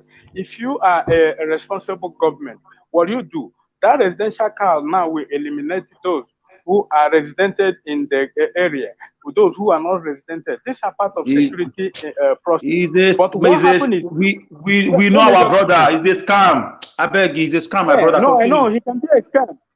Yeah, it can be a scam. But now you have to now give him a question. That's why I said you build a monument. That monument will be, this is the home affairs where you assess when people die, when people give birth. Immediately you give birth to the hospital, they will give you a birth certificate. You will go to your internal affairs or home affairs in your local government. Then you can assess the identity card of that very child that you have, or birth certificate of that child that you have given, so that tomorrow you will be always have access to that very home affairs, anything that happen in that community. So if he can do that, then that is a monument that he have created. But if he cannot do it and go to Abuja and bring you what they call it, let me call it a report card, and don't call it an identity card. Okay. Then tomorrow another yeah, I get you. You are right. Can I also tell you to expose the kind of person he is fully? He wants to impose article on Edo State. The same article that did not sympathize or that did not visit the family of Deborah, that deleted the tweets of a little girl who was killed. The same article that is a cousin to Buhari who is still in power. These people don't care about human life. Edo State government, Edo State governor does not care about human life. I'm happy the way those came out for Mr. Obi that day. I'm very happy. That is the civilization that this Obaseki doesn't see, because you can see his speech, his comment. Don't forget that when it comes to I think Enugu or somewhere in the southeast, he said that give me vote after me, then I will make a process for the Igbos to succeed to be a president. Then he went to the north and said that only the northerners, there's no need the northerners voting the east or the west. Only the northerners know the affairs of Nigeria. But you can see, everybody knows that, look at where the northerners have keeping us. Not all the northerners, but those clowns who claim that they know how to govern a country. Meanwhile, what they bring us is banditry, herdsmen, Boko Haram, kidnapping, and flooding. Because this is all what they call syndicate. These are all kind of syndicate. All the whole governors, they are engaged in syndicate. Can I conclude with this, my dear brother? Ask Osanokonokodi to ask Edo State governor, where is the modular refinery that he used Edo State money to do? And he spent billions of naira, millions of dollars. He said it will have effect on the economy. How are Edo's benefit from it? And where is the power plant? He said he wants to generate electricity. Before he started that project, he said it will be for the Edos. But immediately they finish the project, he says the federal government matter is in an exclusive list of the Nigerian Constitution. That project, Edo money went. Where is the Gelegele seaport? He said he wants to expand our seaport from Lagos to Edo State. They call it Gelegele seaport is the first entrance of the Europeans in 1472, when the Portuguese visited Nigeria for the first time. They landed in Benin City in a place called Gelegele. It has a seaport. Where is the money used? 700 million naira used in signing catapult funding with Chinese company in 2017. Where are those projects? Billions of naira. The guy, somebody told me if the governor leaves government next 2 years, he's going to be the richest governor ever. He has been using scam. He's a Ponzi scheme master. He has been the one helping the federal government to borrow money in their first tenor in different banks in the whole world. So the guy is a banker. He knows nothing about governance. He does not want to learn. He came to destroy, came to anything about money. The properties of people he was destroying not long ago. Do you know how he finally stopped it? He said, come and register your properties and get a document from government. We will bring down the price. So everything about him is money, money, money, money. Look at this card now. It's just to defraud those states. Forget about anything he's doing. A man that has not mentioned the killings of his citizens for past 3-4 years. He's not a human being. He's a liar. He lied against Obi that they did not inform him on time for the stadium.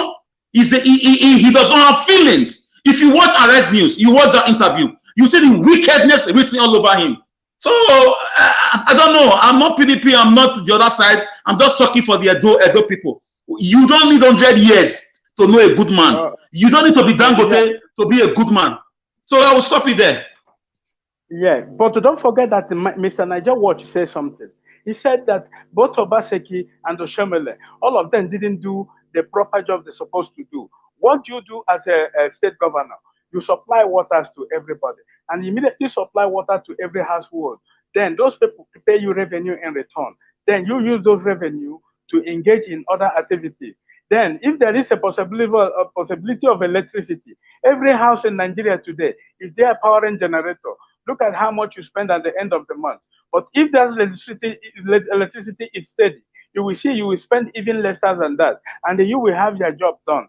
But all these things is all about federal, state government investment to the people. These are the areas they will be making money so that they can be able to generate a lot of money to be paying salary, doing other things, because nobody can work for you if you don't pay him. If you work for Nigerian government and the Nigerian government does not pay your salary in time, they don't pay you at all, they pay you minimum wage that does not suit to your needs. Imagine a minimum wage is 30,000 naira, rice is 50,000 naira. Then you are working for a criminal. Then when you are working for a criminal, possibility of you to engage in criminal activity is 100%. So that one is not, you can't deny that fact. So this is the kind of platform the state and the central government have built for every Nigerian. And that is what they are enjoying today. And they cannot be able to change from their evil ways. Thank you. All right. Thank you very much. I wanted to give everybody time there to talk and ask questions. All right. I'll move on to others that have not said anything here. Bitcoin, Mr. Pansat, good morning to you, sir. Or rather, good afternoon to you. Happy Sunday to you. Please talk to us, sir. Happy Sunday to everybody. It was a fascinating dialogue between Mr. Alex and Chooks. Yeah. And everybody's spoken very well. The only thing that I have to add to that is that we have a lot of Obasekis in the country right now. You know, we have a lot of Obasekis in government. They come and they dazzle us with 1 or 2 lines, and they are a little better than the devil that the state is trying to remove. And they will buy into it, and of course, they're no good. They're not with the people. Soludo is an Obaseki. And he's like one of the best in the Southeast, Soludo. What a disgusting person, human being. You know, we're doing this politics of low expectations. That's what it is. Nigerians, if somebody's going to build roads, that's a governor.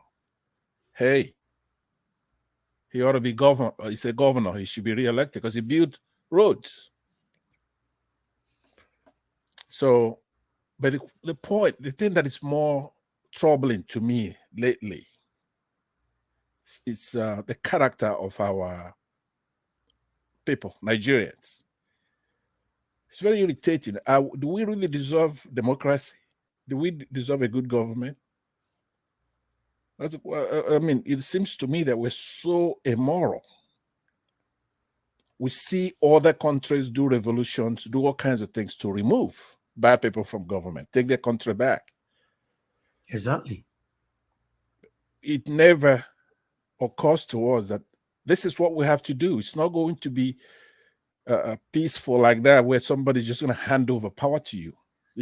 When you go into history, the revolutions and everything that's happened in the past, by history alone, you're told that power is not given. We have to take this power from these people. So that's, Mr. Elvis, that's what's been troubling to me in the last few days. I think I told you about a week ago that I really wanted to quit, and you say, don't quit, don't quit.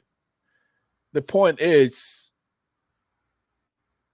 the outcome of the events that are going to come about very soon, you could tell there's no deterrence. There's nothing to stop the bad people who don't want this country to move forward from doing exactly what they have been doing. There's no restraint.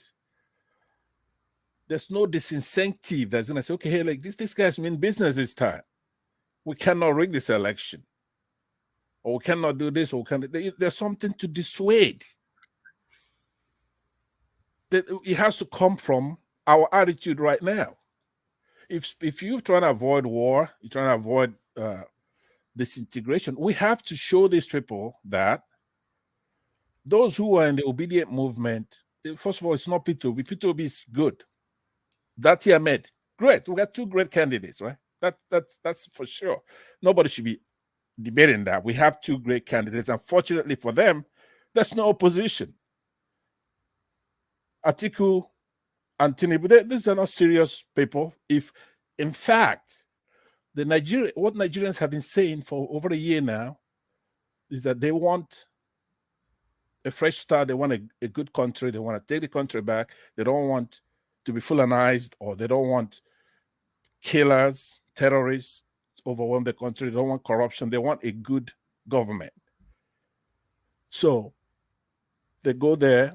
Even during Jonathan, they started by taking busloads of our students at Chibok, and they're gone forever. Almost 300 girls. They go to Zaria, our fellow citizens who are Shia Muslims, and shoot over almost 1,000 in broad daylight. In a couple of days, they bury them in mass graves. They go to our farms. You're talking about your governor allowing Fulani people to come in there to your farms or to take your forests and do it. It's nationwide. It's the same thing that's intimated in Benue. We have it in the southeast, we have it in the southwest, we have it all over the country. So you talk about this Deborah incident and a host of other incidents, the corruption of the country, the marginalization, using one section of the country to do a security apparatus of the entire country. We cannot do anything. A lot of people in diaspora cannot come home, they're afraid. So all these people who kept complaining, and we say, okay, we'll give you one more chance. We're going to try to make the country better. We're going to jettison tribalism. We're going to jettison regionalism, all that kind of stuff. But we're going to do it cleanly this time. Where are those people? Where is the anger? We are almost being mocked by Tinubu and his camp. FFK, or the other lawyer, I forgot his name, we just mentioned a few minutes ago, come on television and talking nonsense, deriding everybody, scorning everybody, redefining stuff. We have two candidates, APC, Tinubu, PDP, Atiku, that will not come in front of the Nigerian people. If they're invited for a debate, they make ridicule of that. It's like, hey, look. And there's no outreach. There's no, I mean, so no. I have to tell you, if that is allowed to continue, we're wasting our time. Honestly, we're wasting our time. If somebody who's been shown to be a drug baron, at least accessory to it, forfeited hundreds of thousands of dollars all the way back in early 1990s. That's a lot of money in those days. And that's a disposition, criminal disposition, because you have the FBI involved, you have the courts involved. And he doesn't do a press conference and say, hey, let me explain this to the Nigerian people. He doesn't do that. He has no respect for that. And he's actually like a tiger all over the place. He has no morals. He has no respect. So I am saying to obedient Nigerians who mean well, who support Atiku, Nigerians who mean well, who support Tinubu or Showore and all, blah, blah, blah, all of them. Where is the outrage? Where is the spirit? Because we're not going to have a country where this election is rigged and somebody's going to take office. Who rigged it? It's impossible. So I'm saying to Nigerians, we have to show some teeth. This election is a revolution. It has to be done democratically if they want. But I'm not going to be a party to a situation where these people have no respect for the Nigerian people. And they're going to perpetuate the same thing over and over. And we're like tamed. They truly believe that if there's a rigging and Nigerians say, no, we can't have this, then they're just going to shoot a couple of people and then we'll recoil. We'll go back to status quo ante. So, the question that my brother Chicks was asking, fraud is a big term that has a lot of things that make it up. Manipulation is fraud. Rigging is fraud. Interference is fraud. Violence is fraud on election day. Assaulting somebody, harassing somebody, all those are frauds in the manner that electoral fraud is looked at. There are so many things that are fraud. It doesn't have to carry that name, fraud. Changing the results of an election, all those things are illegal and they're fraudulent. But look, who is going to enforce the law? We have a country where there's no good idea you're going to bring if the structure of the country is fraudulent. And the security apparatus is handled by people who really don't mean well don't want this country to progress. The army, the police, all armed forces is controlled by one section of the country. Now, this is not being tribal. This is not being tribal at all. This is telling the truth. I was saying earlier, the governor of Rivers State, Wike, you keep messing around, but I can tell already that he's not serious because he doesn't have an army. You pick a fight with Northerners. If I support you and they come to arrest you, there's nothing you can do. Now, we've talked, and sometimes when I talk about Wike, when I come here, I'm uncomfortable, just like Mr. Obaseki. I'm going to leave that up to Edolites to talk about that because we have the same problem in our section. A lot of our people are Obasekis. A lot of our people, even Obaseki is better than some of our leaders. But Mr. Niger Watch, I told you so, that Mr. Wike, Governor Wike,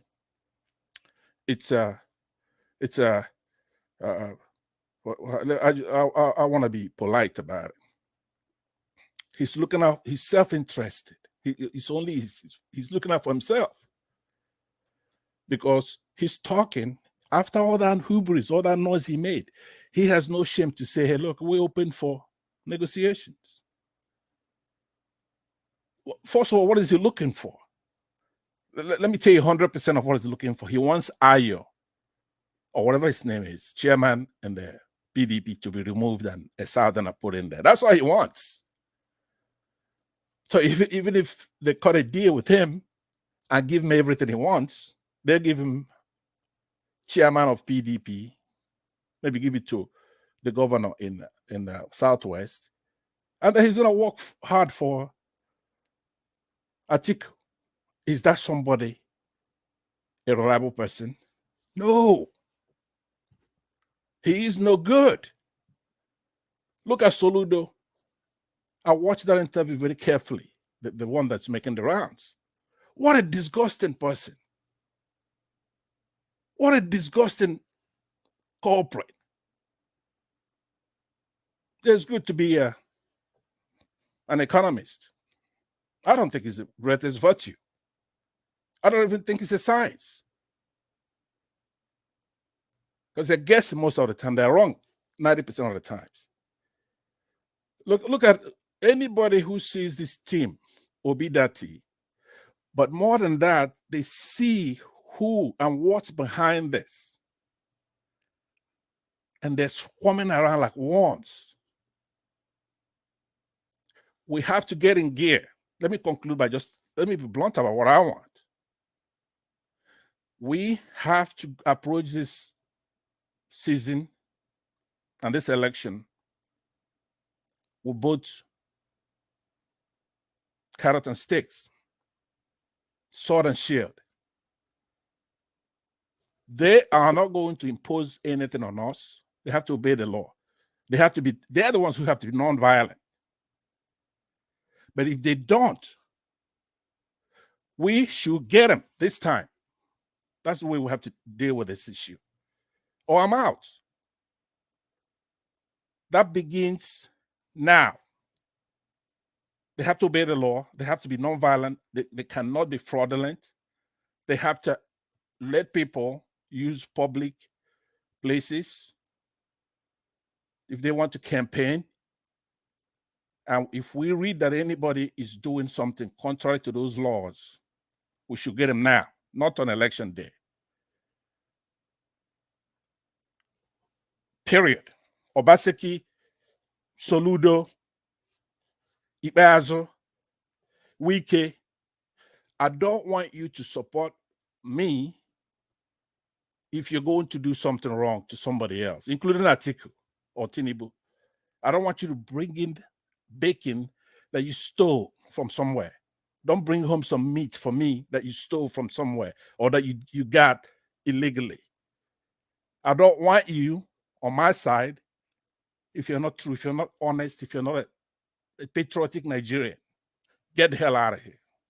Whether you're dancing, clowning around, I'm not in the mood for that. Because who I'm going to the polls for, I'm going to come home for this, is those Chibok girls, fellow citizens, people who are going to the farm. And you've already done something that warrants your prosecution. You've killed a lot of people already. Thank you very much. All right. Thank you very much, Mr. Pansat. I understand it's very disappointing, especially when you see you putting on effort for something and you see one or two person coming out to discourage you. It's very, very sad. Yes. Tonight we are going to be talking extensively about Soludo's comment and other post comment as well. And on Peter Obi, it's very sad to see what is going on right now. The unity is not there amongst us. This is the problem. I keep asking, are we really sure we want to change Nigeria? It's a big question because many of us are hypocrites. A lot of us are hypocrites. We are not ready. We are just there. We like the system the way it is. Some people are benefiting from it. You know, fortunately, lots are dying on this system. Thank you very much once again, Mr. Pansat. I'd like us to move on now to Mr. Collins, who's just joining us right now. Mr. Collins, talk to us. Good afternoon to you, sir. Happy Sunday to you. I'm fine. Good afternoon and good happy Sunday as well. Good afternoon, Nigeria. Good afternoon, my fellow panelists. I'm just joining now.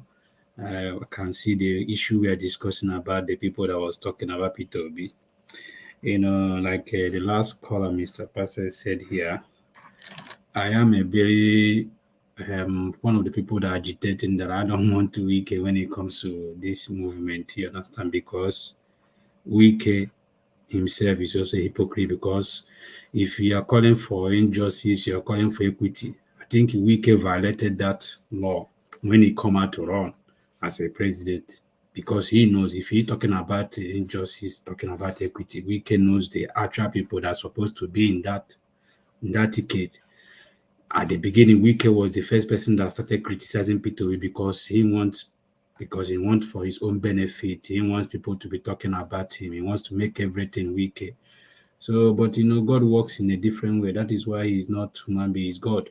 He works in a way that human being will not understand. So Wike tried everything. At the end of the day, they played him because he was trying to be smarter, like he wants to be smarter more than the Southeast. So at the end of the day, they played him as well. So that is how life works.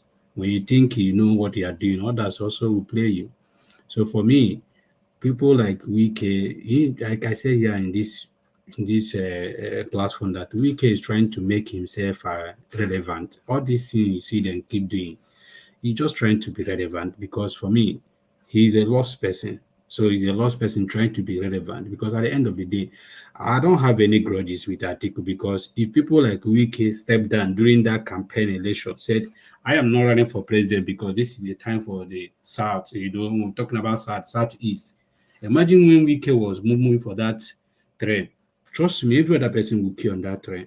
But because of the Wike started, even Atiku said on the internet that when he saw other people coming out, if they're talking about the Igbo chance, then other part of the country also coming out. So when you see people from the southwest, south coming out, then he also have to take the ticket too. So that is all about what this country is all about. So when you look at all those things, the weak keep agitating. I see like as if it's somebody being a hypocrite because what you want to, what you are looking for is what you're also stopping for people not to get. So I don't see people like Wike standing for that or being a spokesman for that because I think him also want that.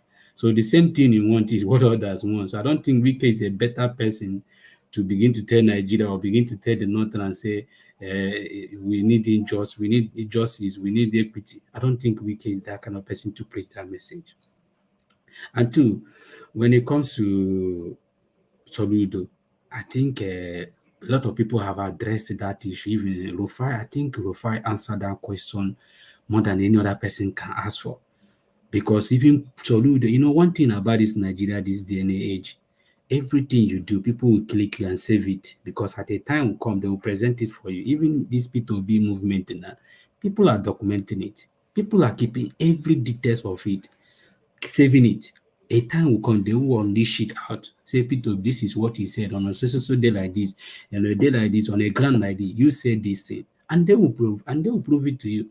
The same thing they are doing to Soludo. Soludo campaign on P2B. He used P2B to campaign.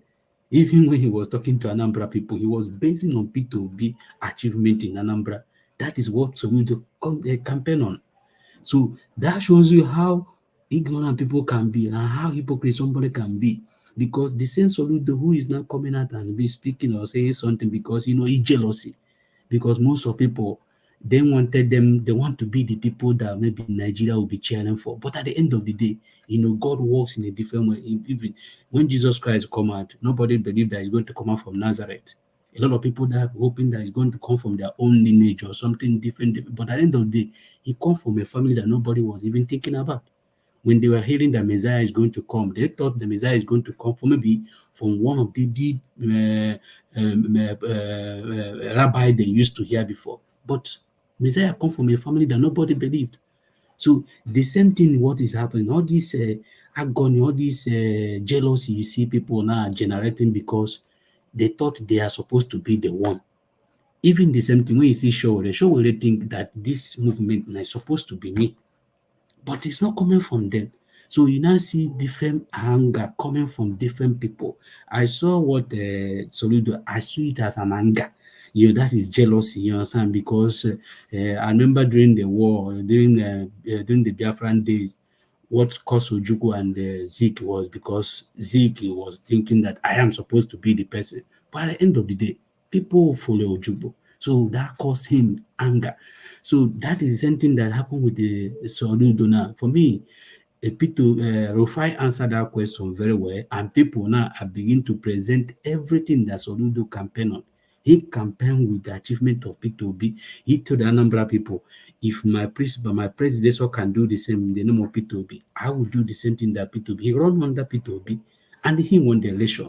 So coming out now to speak ill against the P2B, that shows how far people can go just to achieve their aim, how far people can go just to tarnish somebody because they want to achieve their own target or their own desire. That is how people like Soludo is now speaking to. But thank God, one thing about this election, Nigeria, the more you speak Peter Obi, the more you are gathering people from P2B. The same, you see what happened in Edo State. Trust me now, Mr. Naija Watch, if P2B ring Obaseki say, I'm coming to Edo State, Obaseki will say, that stadium is very open. You can go and take it free. Even don't even care to pay, because now people have proved that we don't even need that stadium. Obaseki now has seen that people in Edo State don't even now, because of that stadium was locked, you'll be able to see about 3 places that P2B went. Because if that stadium happened to be open, maybe the whole thing could have happened in that stadium. But now, because of that stadium now being closed, we now be able to have 3 places that P2B went in Edo State. And look at the massive crowd that be able to come out. So I think sometimes every disappointment end up being a blessing. That rally that Obaseki did that closed that stadium in Edo turned out to be a blessing to P2B.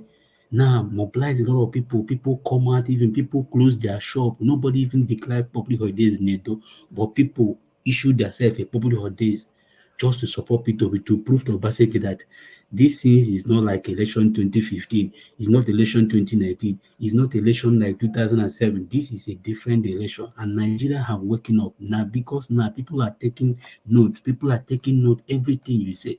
People are being questioned, and because I was watching Ndi Kato interview in TVC, the man that was asking the girl a question, even be able, he can't even be able to know what again to answer the girl, because that girl answered every question. Because people are talking about manifesto, keep using this manifesto. What are you using manifesto? You don't need manifesto, because P2B is already the manifesto you want to see. For me, P2B is the manifesto. We've been hearing most of Nigeria politicians that run on this manifesto of 18. Tomorrow, ask them their manifesto. They don't even implement what they told you on that manifesto. The same manifesto that Buhari is running, where is the manifesto today? The same manifesto, the Goodluck run, are they implementing those manifesto? So the only person that we see in manifesto is P2B, because he is the person I can believe in what P2B is saying. Because tomorrow, if you watch when people were asking Buhari all these things you promised, but I'm telling you, I'm not the one that promised it. Maybe you see somebody like Festus Keyamo coming out to tell you something that I'm not support of it. So if tomorrow you don't need to hold Buhari against it, you only hold Festus Keyamo. But today, Nigeria can hold P2B accountable, because he was the one that said it, not from Andy Kenneth Okonkwo, not from DG, not from, but you are hearing it from the particular the presidential candidate. So for me, this manifesto of 18, they keep pressuring P2B for manifesto, and P2B have told you that my manifesto is different from the manifesto you've been hearing from Nigeria. This is a manifesto between me and my employee, because Nigeria are the one employing people. They are going to sign. They are going to implement. This is idea we want how Nigeria to move forward. So it's not something that you can just go and gather some professors and they will roll that for you. This is a manifesto that involves the citizen, involve the Nigerian. So you have to take time. Everybody have, because sometimes P2B said that if I'm in a room and we'll be able to discuss something within 5 minutes, we conclude. That means that meeting, he will live in that meeting. So this meeting that is going to hold with people with knowledge, people with ideas. So at the end of the day, you can't agree in the same time. They have to be disagree and also agree. At the end, they will come out with a good result. And that is what is happening. So for me, what Labour is doing, because Labour want to be the first party in Nigeria that will have ideology. Because the problem we have in Nigeria is that today most parties in Nigeria don't have ideology. Like if you go to America, if you're a Republican, if you are joining Republican, you know the reason why you are joining Republican, because you believe in the ideology, you believe in what they stand for. If you are joining the Democrat, you know what you are joining Democrat for. Because if somebody like in Republican can be talking about abortion, because that is against his ideology, is against in what he believes. So those are the things that Labour want to implement in Nigeria, so that we can have ideology when it comes to party you want to belong in Nigeria, when it comes to the ideas of party you want to cheer for, then you know the kind of party fits yourself. So they want to lead by example. They want to establish something that moving forward, maybe other party can be able to copy or implement. So for me, that manifesto that people have been asking for, I would advise anybody, if you are asking for manifesto, hold on, keep watching P2B. He is your manifesto for now. You are seeing it from the man for himself. You are hearing from the horse's mouth. You are not hearing from maybe from Kenneth Okonkwo, from anybody. You are hearing, but now look at the Tinubu campaign people. They will come out on television and be saying things that Tinubu don't even have knowledge of. They will come out and be saying things that Atiku don't even have knowledge of. But Peter Obi can interact with his people. He can tweet with you. He can reply your message. He can answer you. That's the president that Nigeria needs. A president that can be able to interact with citizens, because this is 21st century.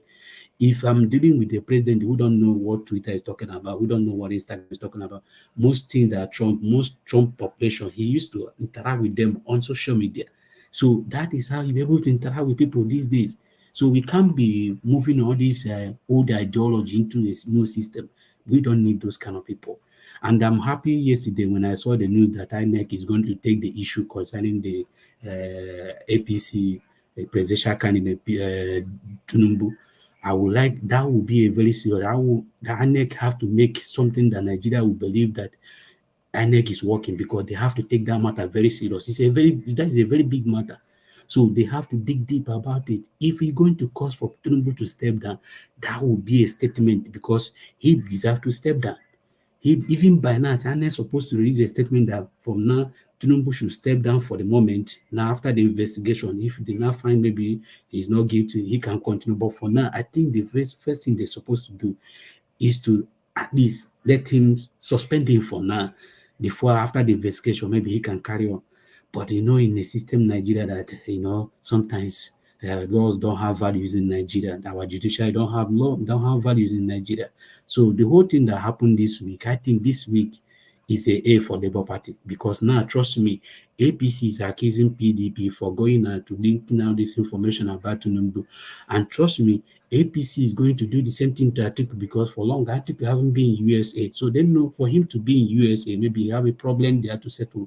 APC is going to begin to dig the reason why Atiku went there, if he's going there to bear himself or to clear his name. So they will go to get some, and when they keep fighting, then keep getting morale for. It's more the Labour as an advantage for Labour, because I told you, if anybody, APC and PDP have dig everything they can.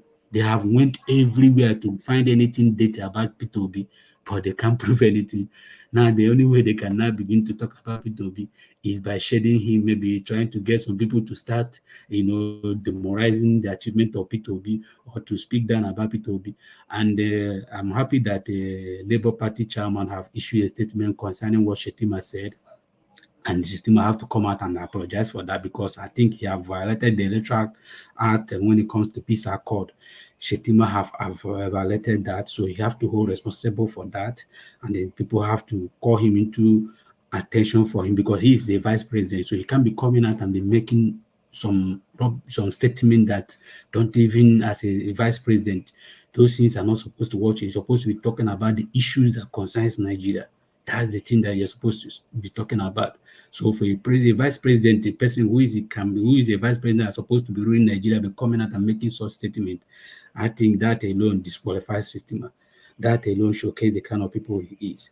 So I'm happy that everything that happened this week, I think is a party, and the Labour have to find a way, like what happened in Edo State, they should use it going forward. They should make sure that going forward, that Edo, Aba rally, Benue rally will be the tune, as in the tune they will set going forward in this rally. Thank you so much, Mr. Najawa. Thank you very much, Mr. Collins. Thank you. I appreciate you. Okay, we have Shima Obi here with us. Shima Obi, good afternoon to you. How are you doing today? Thank you. I'm fine. Good afternoon, Mr. Najawat. Thank you, my Thank you brother. so Please much, talk Mr. to us. Najawat. Thank you for Thank this you. Thank you. opportunity again. Yeah, I'm always God bless. happy when I hear the mind of my fellow Nigerians. The last speaker said something very, very important, that that Labour Party should now emulate what happened in Edo State. That means Labour Party should make arrangement for any campaign in any state without having the mind of meeting the governor to rent the stadium. That is very important. And thank you for that, for the last speaker. They should gather wherever we have an open space.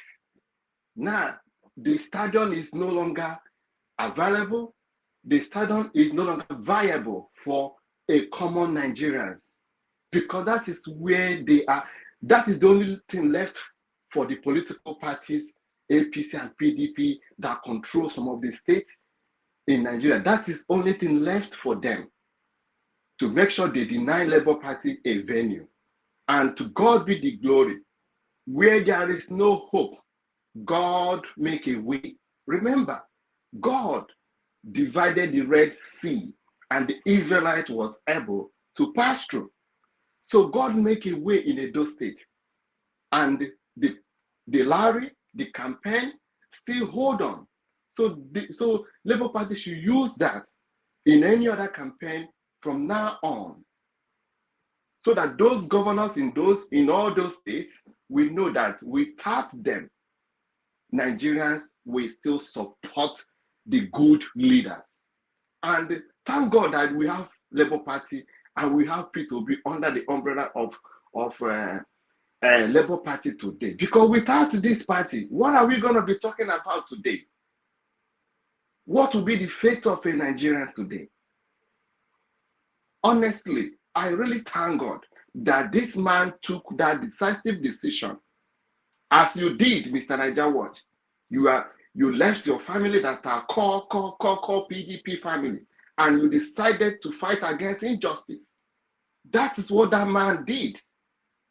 And today, he had destabilized APC, he had destabilized PDP, he had made Nigerian people to know that they have been stealing our destiny for years. That is what P2B that he represents today. And that is the future of our country.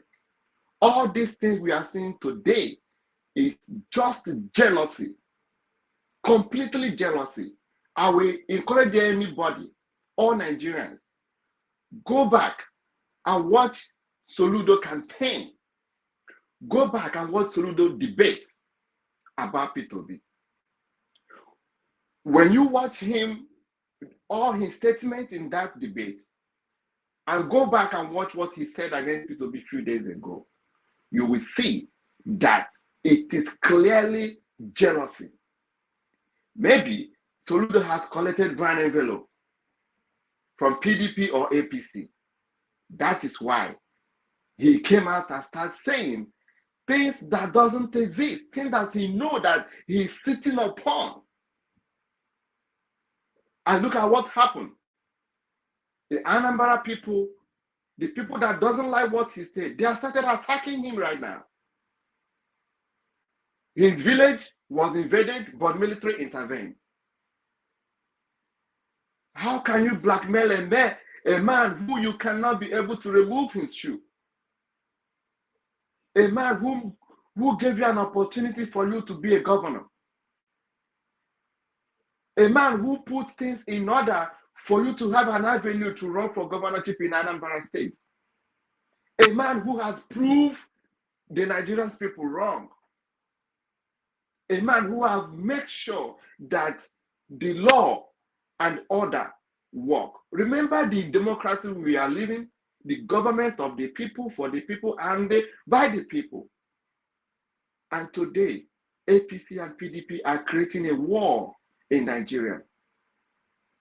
They are not doing issue campaign election. They are not campaigning based on issue on the ground. They are only attacking P2B, left, right, front, anywhere. I was engaging with APC membership yesterday, a very strong APC member from Lagos State yesterday. The guy was saying, mention one thing P2B has done. I mentioned only one thing, and I asked him, mention what Jagaban has done. The only thing he told me, Jagaban, he built Lagos. And I told him, if I tell you P2B build Anambra State, that is not enough. Or Tinubu build the whole world. Give me one thing he did. I got one thing P2B did and I sent it to him. He looked at it. I told him, I'm still waiting for you. Give me one thing Tinubu did in Lagos State. Nothing. The guy started defending himself negatively. So all this thing that is happening today, they have seen it that if election conduct today, Labour Party win. If INEC should stand firm, Labour Party win any election that will be done in 2023. And Nigeria, don't forget, we are in a situation whereby we have a president who pick a Muslim ticket. We are in a situation where we have a Fulani Northern man ruling for 8 years. Another Fulani Northern man wants to take over. Remember that. We are in a situation whereby a presidential candidate have told us that we will labor and die in pain. Remember that. A vice presidential candidate has told us that he will be in charge of the security. Just remember that. The Buhari administration does not care about Nigeria. Go to Google and type medical tourism. When you type medical tourism, the first name you will see there is the President of Federal Republic of Nigeria, Muhammadu Buhari, that has spent all his time and hours in hospital, in UK, in Nigeria, in Ashrock. That is the situation we are. And we are in a situation today where a presidential candidate has been indicted with drug and the narcotic traffic in the United States. How can you work in America? I'm in America. How can you work in America that you make $2,000 something a month and $400 and something thousand is found in your account, and about 10 accounts is linked to you, and the people that you live with, you accuse them of being drug dealers, but you are not a drug dealer, and those accounts are being found in your name. And go and check the meaning of forfeitures. I'm just letting Nigeria know where we are. If we allow a president that has been indicted for drug dealing to be our president, know it that Nigeria is finished. We are finished. American Visa Diversity Lottery. We are the only country that they banned not to participate in it. In most of African countries. Go and check it. So when we have a president who has been indicted in one way or the other against drug trafficking, remember that the solution to our problem will be far, far, far where we are today. So that is the situation. We must say no to injustice. We must say no to bad leaders.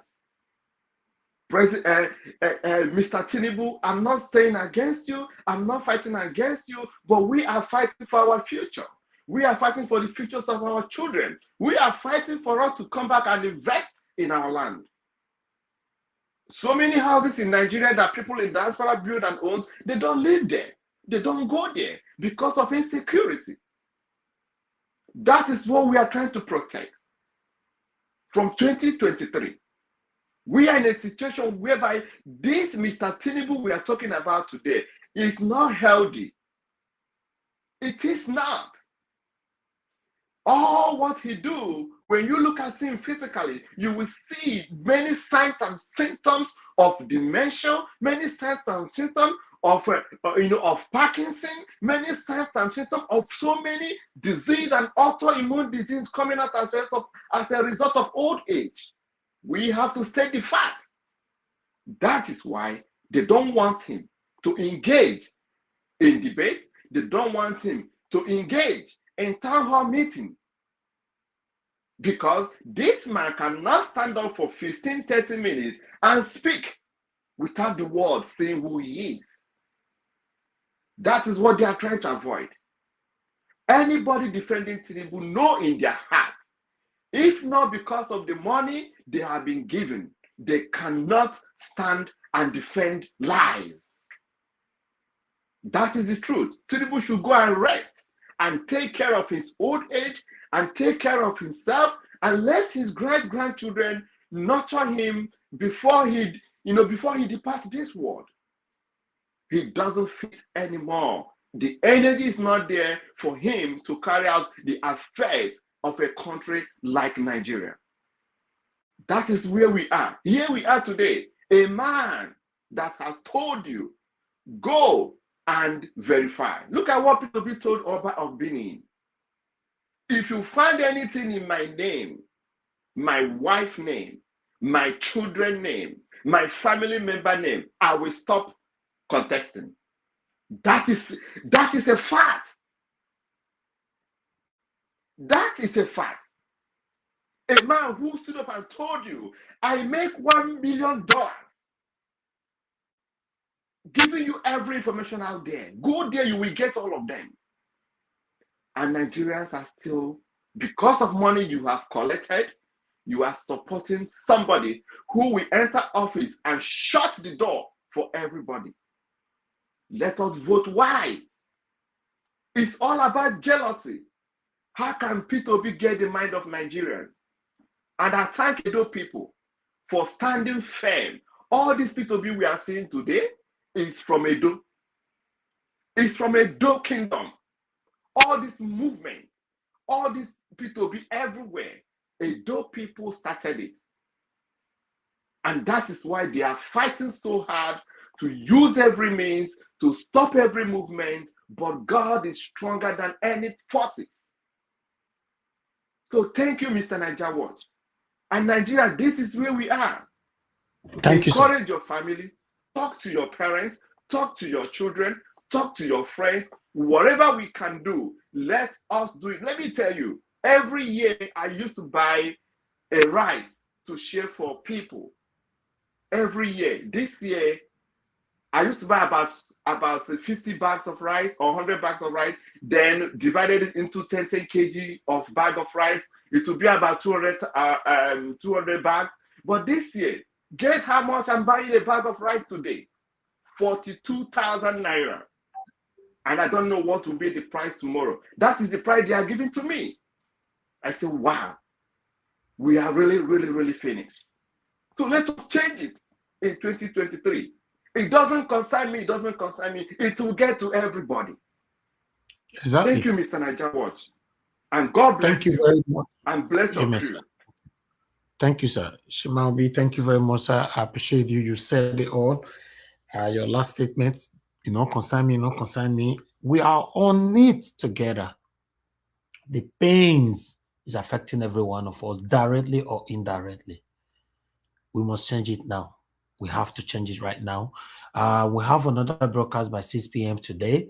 So please, I will encourage everyone to join us by 6 p.m. Thank you very much, my people. This is the end of this particular broadcast.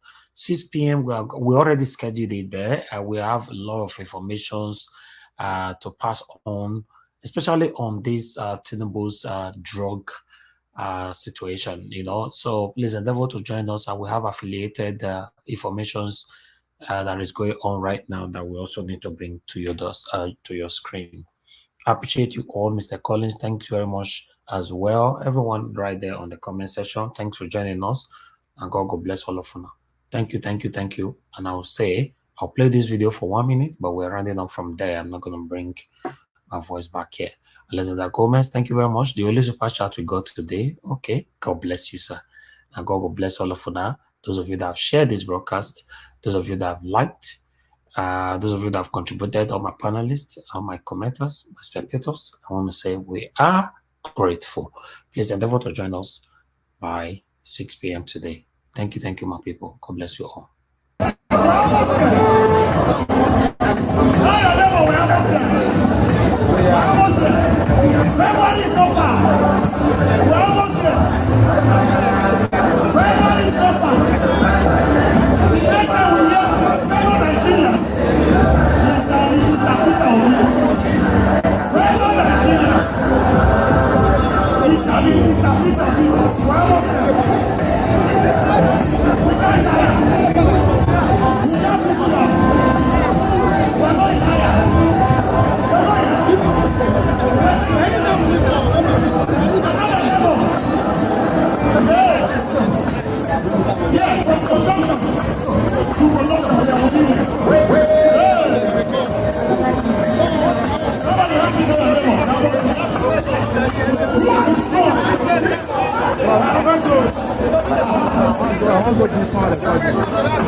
My great people, this is now the campaign venue where they call Baptist Conference ground.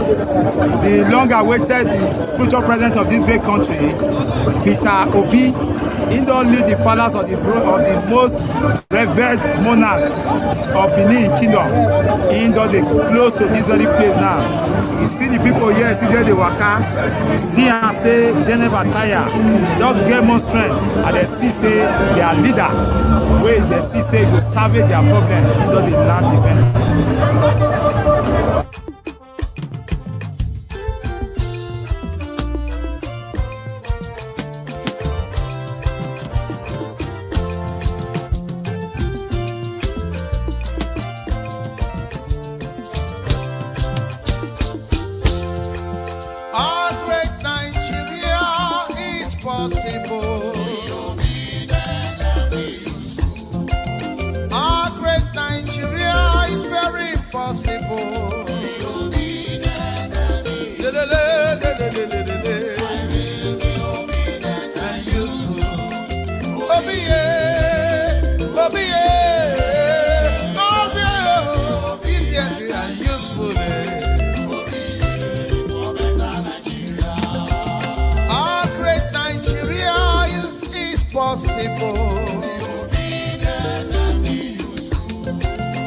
Our great Nigeria is very possible. For better infrastructure, for better life, yeah, my people. For better roads, yeah, for better hospitals and health, yeah. For light today, for everything to work for us, for Nigeria.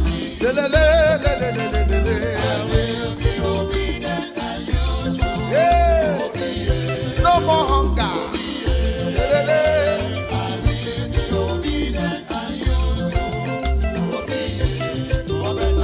Obi for better Nigeria. Obedient and useful. Obi, yeah. Obi, yeah. I'll be obedient and useful. Obi, yeah. Oh, yeah, oh, Obi, get it, get it, get it.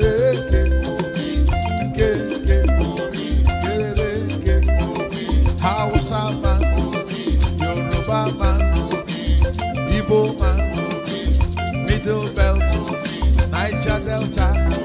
Let us come together for better Nigeria. Get it, for better life, yeah. For better health, yeah.